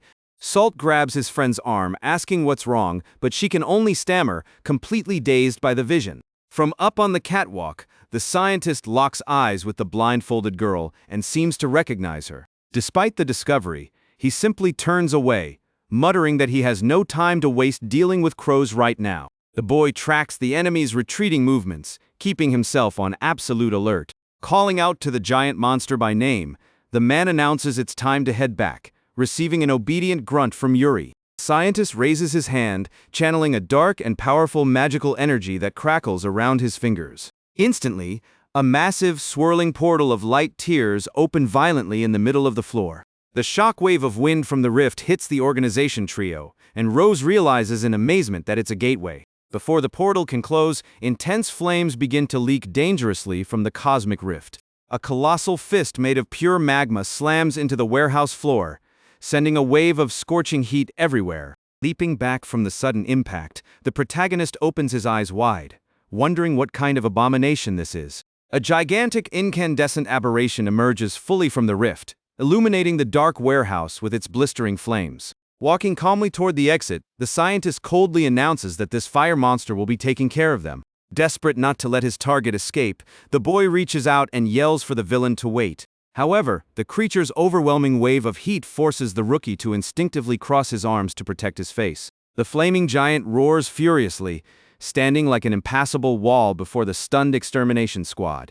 Rose assesses the imminent danger, gripping the navigation crystal tightly as he realizes the entire building will collapse in flames if they stay inside. The veteran explains that the stone won't activate near the monster, leaving them no choice but to fight it out right here.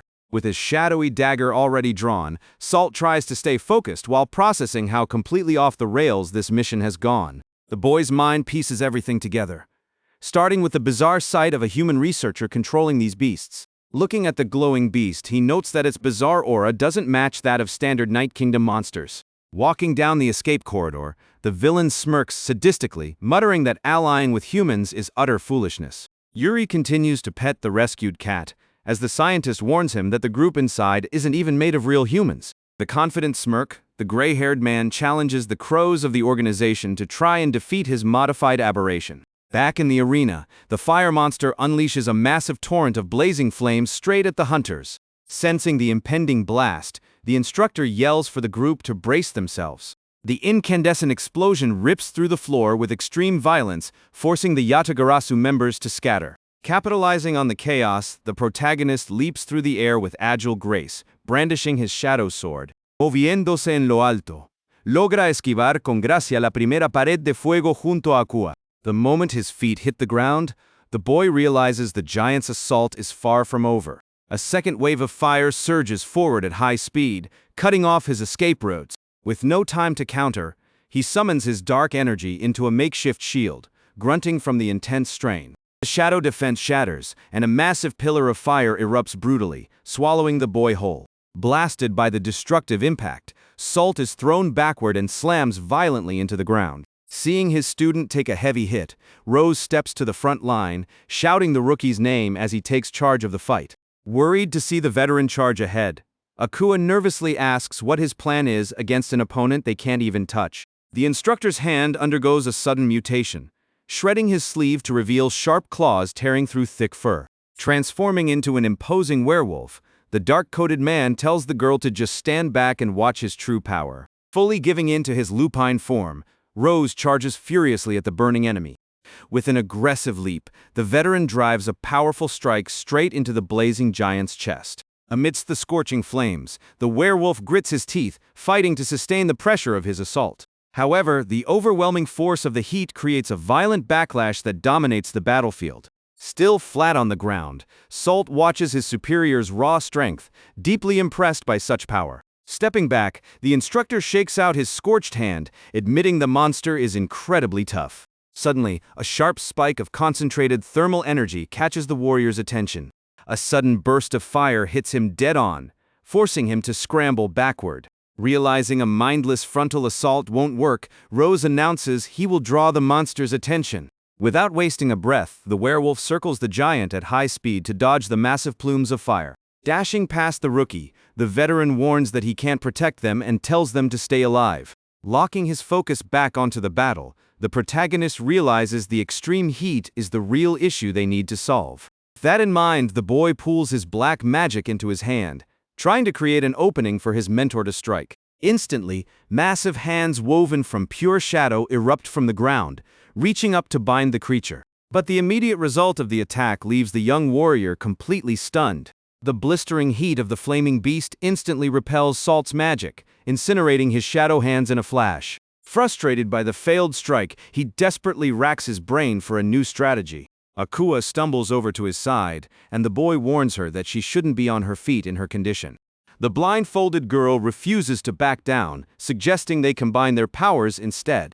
Meanwhile, the werewolf continues his deadly dance against the towering fire giant across the warehouse floor. Determined to break the enemy's guard, the instructor braces for another aggressive plunge.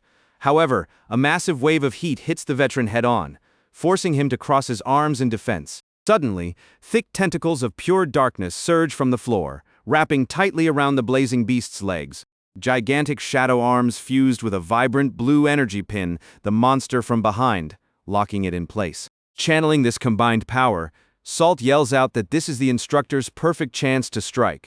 Recognizing the crucial opening, the werewolf nods and readies himself for the final blow. With an explosive burst of speed, the veteran closes the distance toward his target in the blink of an eye. The warrior pours all his brute force into his legs, entirely ignoring the danger surrounding him. Despite their efforts, the combined shadows begin to incinerate rapidly under the enemy's extreme temperature. Trembling with exhaustion, the boy begs Rose to hurry before the binding spell shatters completely. Seeing the darkness give way to the flames, Salt panics, desperately looking for a way to keep the creature contained. At that exact moment, a reckless, sudden idea flashes through the protagonist's mind. Without hesitation, he plunges his own boot into a pool of darkness, betting everything on this final gamble. Terrified by what he's doing, Akua demands to know what the hell he's planning. Instantly, an overwhelming wave of black magic envelops the fire creature completely. The werewolf freezes mid-track, completely stunned as he realizes the rookie's insane intention. The young fighter yells with absolute conviction that their only choice is to absorb the entire threat. The shadowy mass reacts violently, vacuuming the incandescent flames deep into its center. Feeling his own body start to scorch, he realizes he has to be fast or his own technique will consume him. Pushed past his absolute limits, the protagonist unleashes a deafening roar as he forces his magic to expand. With one final pull, the gigantic beast is dragged completely down into the black vortex on the floor. The dark rift snaps shut with a sharp crack, leaving nothing behind but scattered embers on the floor. Terrified for his safety, the two veterans rush desperately over to him. Akua begs him to say something as she dashes toward the dissipating pool of magic. But the warrior remains slumped forward, far too exhausted to even pull himself out of his own shadow. Relieved that the battle is over, His blindfolded partner praises the sheer bravery and genius of his reckless plan. Just then, the protagonist's body gives out entirely, and he collapses backward into unconsciousness. Seeing the boy lose consciousness, the Yatagarasu members call out his name in absolute panic. Sometime later, the young man slowly opens his eyes, letting out a painful groan. He quickly realizes he's being supported by his instructor and snaps fully awake. Looking around, Salt finds the entire warehouse engulfed in a massive inferno. The veteran notes that he's finally awake, and the boy quickly stammers an apology while trying to stand up. Staring at the raging red hell around them, the protagonist urges that they need to call the fire department immediately. Now back in human form, the man with the glasses assures him that he has already called in a much more reliable solution. The instructor turns to a striking, silver-haired woman, passing the responsibility over to her. The organization executive, Miyuki, merely gives a quiet nod of assent. Studying the new ally, Salt clearly remembers crossing paths with her back at the underground hideout. Akua confirms the woman's identity, noting that she is a remarkably powerful ice magic user. The werewolf apologizes for the short notice, while she grumbles that this sector isn't even under her jurisdiction. Despite her complaints, she brings her hands together, channeling a freezing pale aura. Unleashing a violent icy blizzard, the executive warns that she's cleaning up their mess just this once. The two rookies step back in shock, shielding their faces from a sudden snowstorm that appeared out of thin air. The ice sorceress focuses her immense power into the palm of her outstretched hand. Fascinated by the display of skill, the rookies watch their ally unleash her power. With her hair now drifting with a frosted blue tint, she reveals her true, formidable nature. Impressed by the display, the blindfolded fighter quickly points toward the center of the warehouse. A thick blanket of magical frost smothers the massive fire almost instantaneously. Satisfied with the result of her freezing technique, the executive maintains her calm, unyielding posture. Back at the Yatagarasu hideout, the veteran concludes his official briefing on the incident. The leader of the organization, Ray, confirms with grave concern that the deranged scientist has successfully opened a portal. The man with glasses leans back in his chair, warning everyone that the intruder's aura was completely bizarre. Listening to the report, the protagonist lowers his head, realizing he has crossed paths with that malicious presence before. Across the table, the blindfolded girl remains dead silent, still deeply shaken by her memories. Noticing his friend's intense distress, Salt leans in and asks quietly if she's all right. Startled by his voice, Akua lifts her head in confusion, snapping out of her dark trance. Raising her hands sheepishly, Akua quickly apologizes, mentioning she just lost her train of thought. Leaning against the table, Rose thoughtfully remarks that the scientist seemed to know exactly who she was.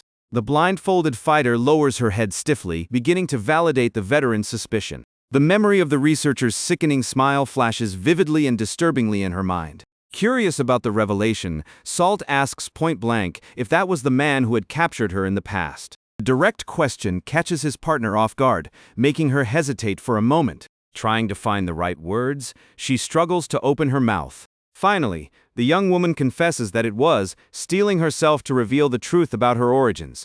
She explains that everything began the day she was simply born out of the shadows. Standing before an abandoned railway crossing, she had absolutely no idea how to survive in this new world. Wandering aimlessly through dark alleys, the newborn aberration had no one to turn to. With no choices left, she rummaged through street trash cans, completely lost and alone. It was at that exact moment of vulnerability, huddled in a pitch-black alley, that she first met him. The little girl looked up, searching for a glimmer of hope in his imposing figure.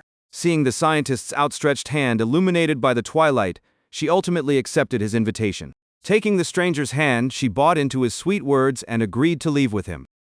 However, that fleeting moment of hope quickly spiraled into a living nightmare. The young girl was locked away and subjected to horrific experiments that amounted to nothing less than pure torture. Amidst the overwhelming terror and despair, something inside her finally awakened.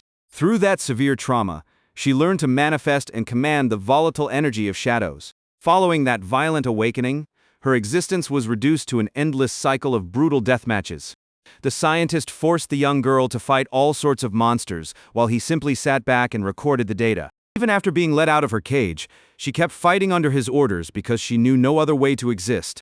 Bringing her narrative back to the present, the blindfolded fighter sits at the briefing table, concluding her dark backstory. She reveals that the researcher's name is Akira Taniguchi, and the giant, stitched-together aberration beside him is his younger brother, Yuri. That lunatic's absolute favorite boast was his promise to drown this rotten world in a sea of monsters.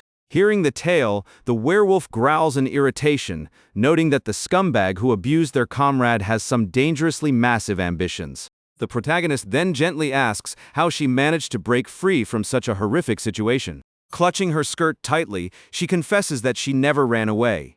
The thought of escaping had never even crossed her mind. Her unexpected response leaves the two Yatagarasu members completely stunned and speechless.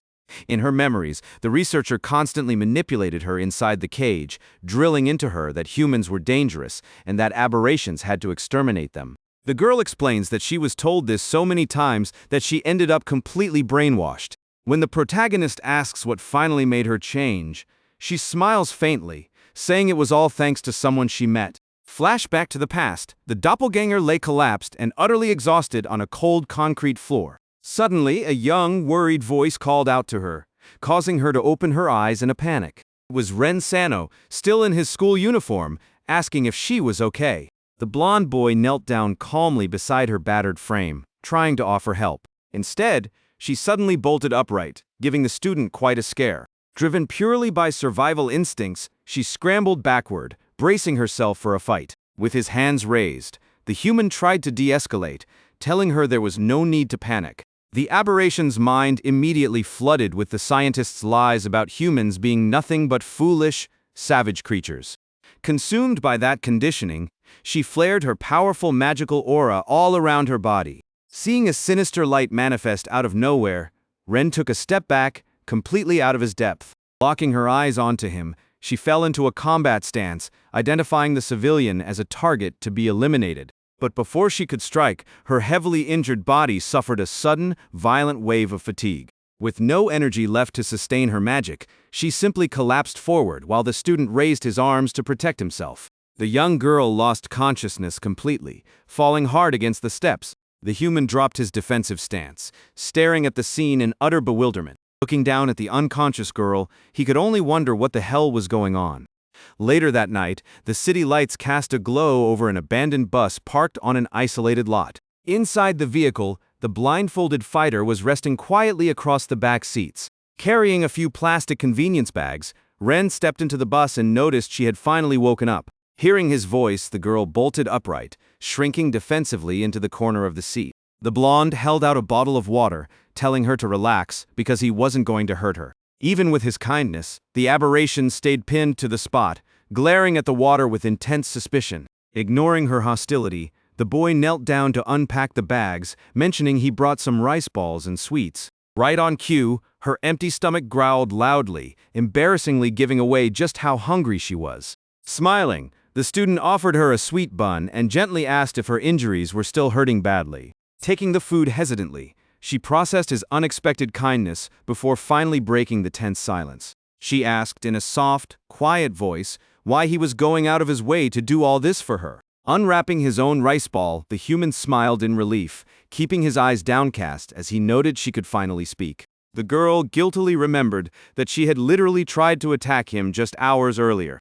The student chuckled, admitting she gave him quite a scare, before asking seriously what she was, since that power clearly wasn't a magic trick. Pulling her knees close, she confessed bluntly that she wasn't a human.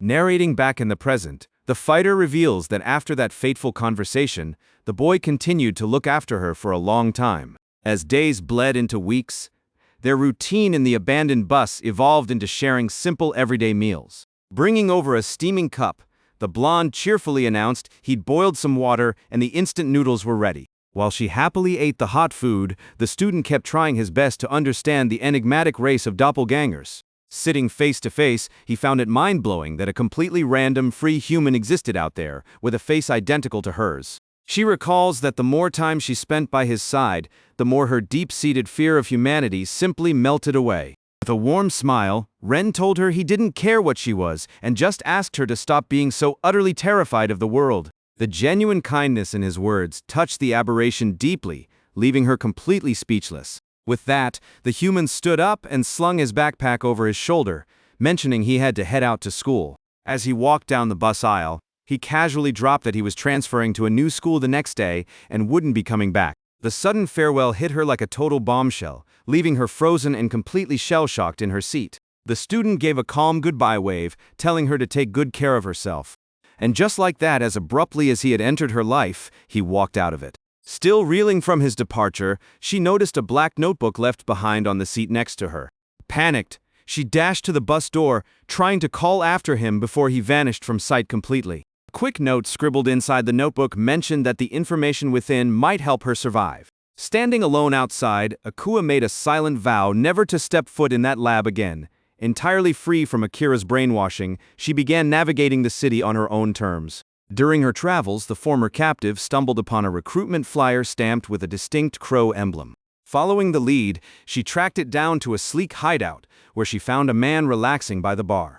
Without a hint of hesitation, she pointed her finger, boldly announcing her presence to everyone inside. The dark-haired man turned around, completely baffled by her sudden intrusion. Sitting down together, Rei explained everything about the Yatagarasu organization and how it would reshape her destiny. Determined to leave her past behind, she stepped forward, driven to honor the blonde boy who had granted her true freedom. Keeping Ren's memory close to her heart, she made her definitive choice. And that was how she finally joined the secret organization, fully stepping into her role as a frontline vanguard. Back in the present, the meeting inside the luxurious room resumes as her long story draws to a close. The executive wearing glasses tries to process the information, asking exactly who this Akira guy was to hold her captive. The fighter admits she doesn't know his precise motives, but guarantees the scientist's ultimate goal is to tear the world apart using his monsters. She adds that the villain seemed to harbor a deep-seated hatred for all of humanity. Listening intently, Salt recalls the terrifying warnings regarding the dangerous creature they had just encountered.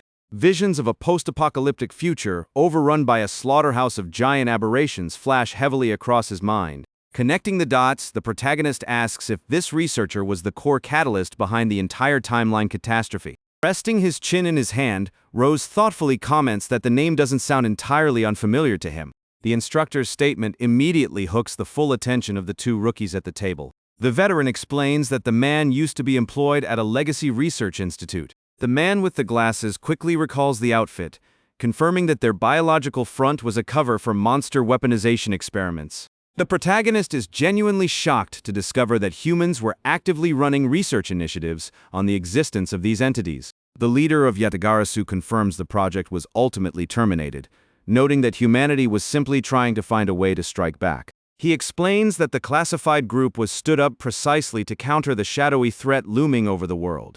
That entire government-backed initiative operated under the high-security codename QWOC. Flashback to the facility's medical wing. A young Akira visits his bedridden younger brother, who is clad in standard patient scrubs, to check up on his condition. Yuri insists he's doing fine and smiles weakly, apologizing for pulling him away from his constant research. The frail boy laments that he always forces his older brother to travel such a massive distance just to see him. That bittersweet, fragile family memory stands in horrific contrast to the colossal monster he would eventually be twisted into. Staring down the grim reality in absolute silence, the scientist's eyes betray a mixture of deep trauma and unhinged obsession.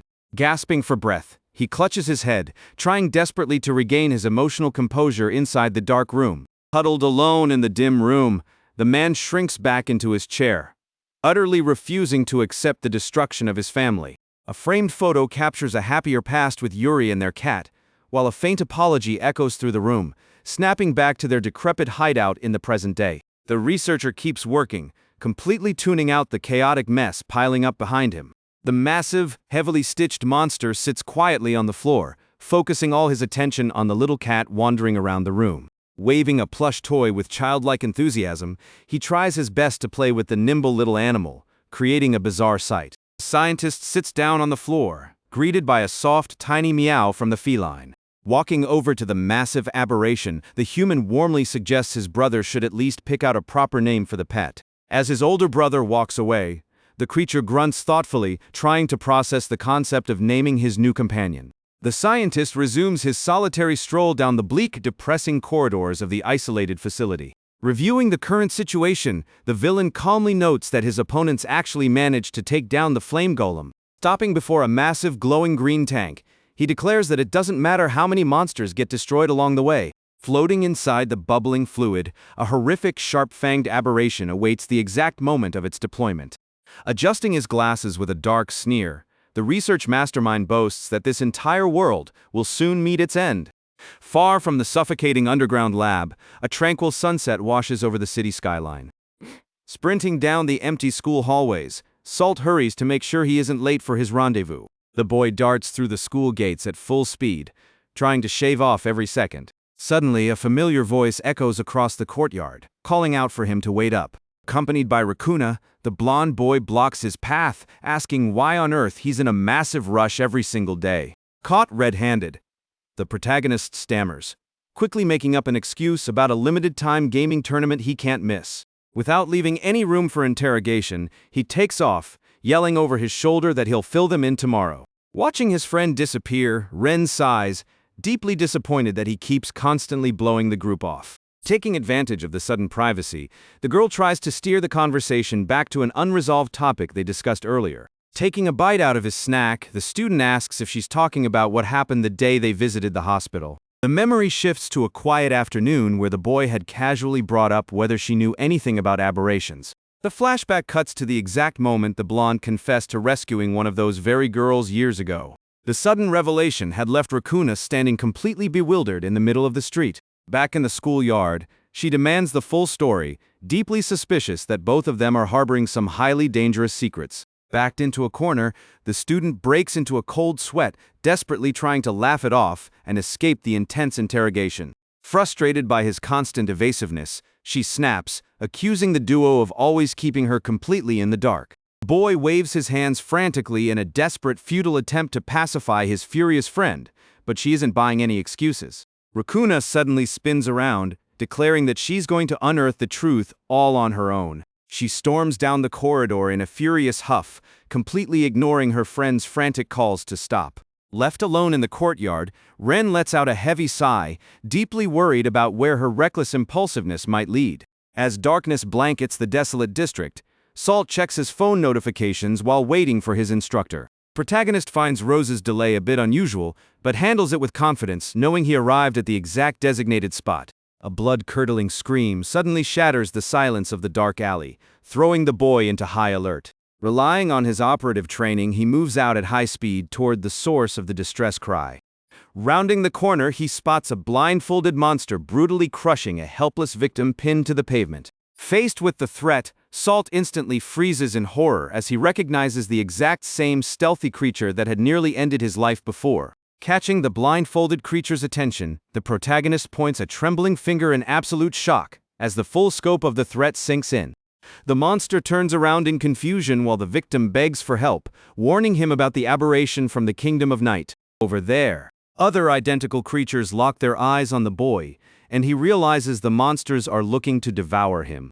He realizes the gravity of the situation, leaving the boy completely paralyzed in the face of imminent danger. From the top of the walls, a swarm of small blue monsters drops down into the alley, springing the ambush. Taking advantage of the distraction, the man in the suit books it, leaving the entire burden of the fight squarely on the student's shoulders. Completely surrounded by the small armed beasts, Salt curses in frustration at the absurd situation. Facing his enemies, the boy seriously ponders the mention of the kingdom of night. His gaze shifts completely, locking into a sharp, focused stance for combat.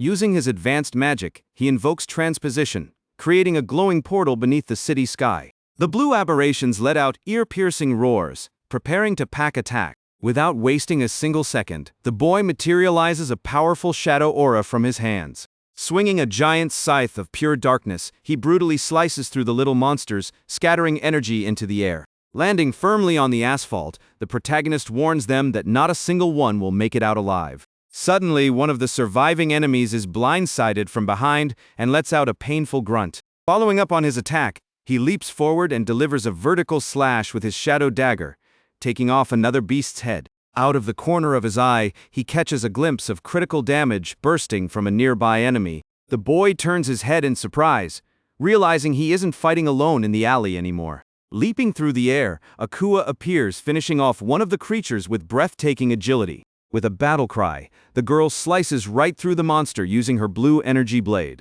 The moment the fighter lands gracefully on the ground, the protagonist calls out her name in pure relief. He thanks her for the unexpected backup, but the young woman bluntly warns her partner not to drop his guard. The student asks worriedly if she has recovered enough to be moving around like this. Turning around, the aberration assures him that she's perfectly fine. Scratching the back of his neck sheepishly, the boy confesses that fighting alongside her makes things a whole lot easier. Far away, Rakuna walks through the wretched streets of the lost area, feeling an odd sense of familiarity with her surroundings. Looking around, the human finally remembers exactly why these filthy alleys look so familiar. Memories of the past flood back, showing the exact spot where she found the injured boy years ago.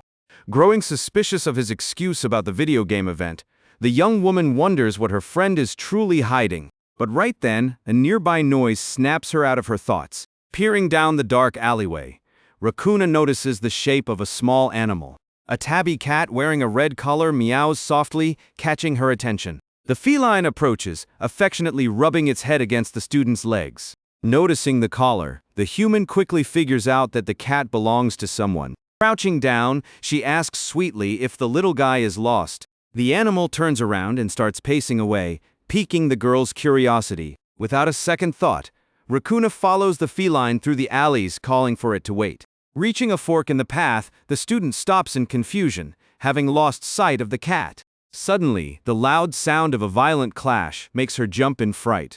Hiding in the shadows, the girl cautiously peeks around to find the source of the noise. Her eyes widen in absolute shock at the bizarre sight before her. In the middle of the street, Rose unleashes relentless, devastating strikes of energy, tearing the small blue aberrations to shreds. The instructor dusts off his hands in front of the fallen bodies, muttering that he has no time for games. Checking his phone, the werewolf spots a notification stating that the rookies have already met up.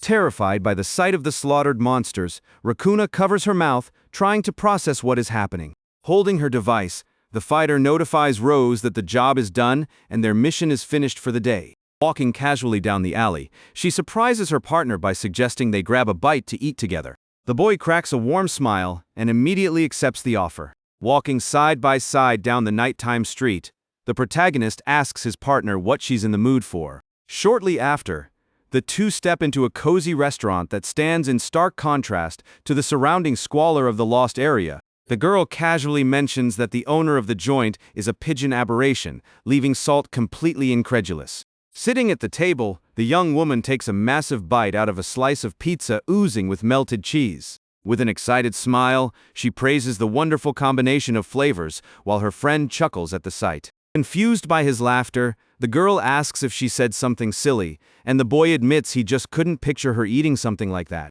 Dropping the formalities, the aberration asks him to just call her by her name, leaving the student a bit flustered. Shifting his focus back to the food, the protagonist asks if she really loves cheese that much, and his partner nods. The young woman mentions that a friend of hers used to love that dish too, saying she's sure the two of them would get along great.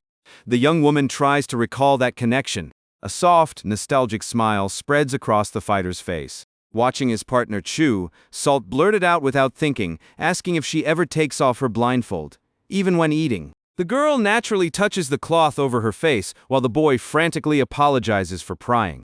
Breaking the tension, Akua calmly explains that aberrations must hide their unique traits to blend in among humans. In his mind, Salt reflects that doppelgangers already look completely human, failing to understand the true necessity of that blindfold. The boy takes a risk and asks if she uses it to hide from the mad scientist, which the young woman confirms is only part of the reason. Setting her fork down, the fighter reveals there is a much deeper reason for keeping her face covered. She explains that the fatal curse of their species triggers the exact moment a copy comes face to face with the original human.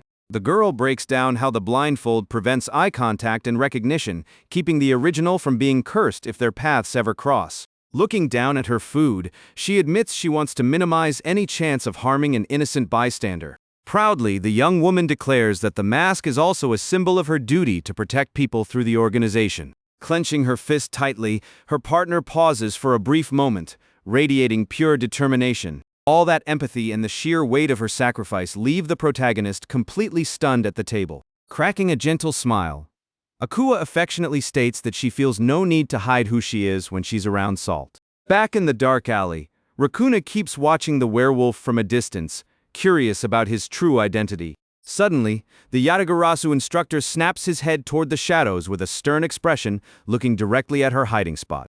Rose announces that he already noticed the intruder's presence and orders her to come out. Caught red-handed, the student's eyes widen in sheer panic as she feels her heart begin to race. Stepping out of the shadows, Rakuna nervously apologizes, claiming she didn't mean to spy on his fight. Rose sizes the girl up in silence and quickly realizes she's just an ordinary human. Dismissing her, the instructor warns her that this is no place to wander around and tells her to go straight home.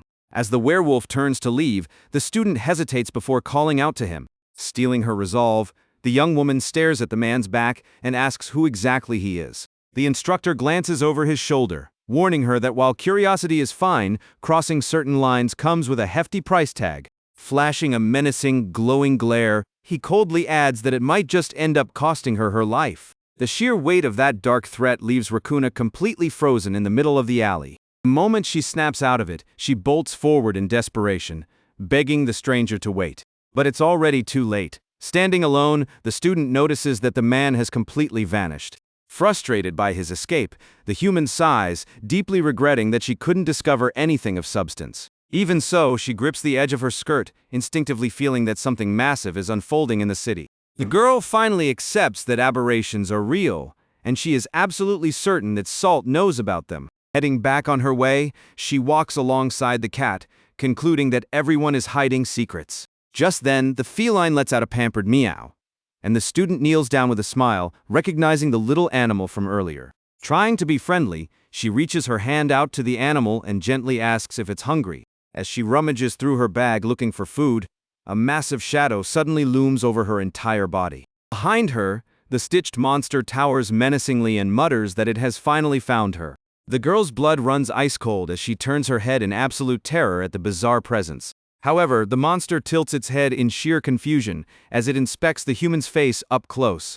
As it locks onto the young woman's features, the creature hesitates, realizing something is terribly off with its hunt. Far away at the restaurant, Salt's eyes widen to the size of saucers in absolute shock at an absurd revelation, as his partner removes her blindfold. The protagonist utters Rakuna's name, utterly dumbfounded by their identical appearance. Back in the dark alley, the monster locks its gaze on the cornered human and asks in utter confusion if she is Akua.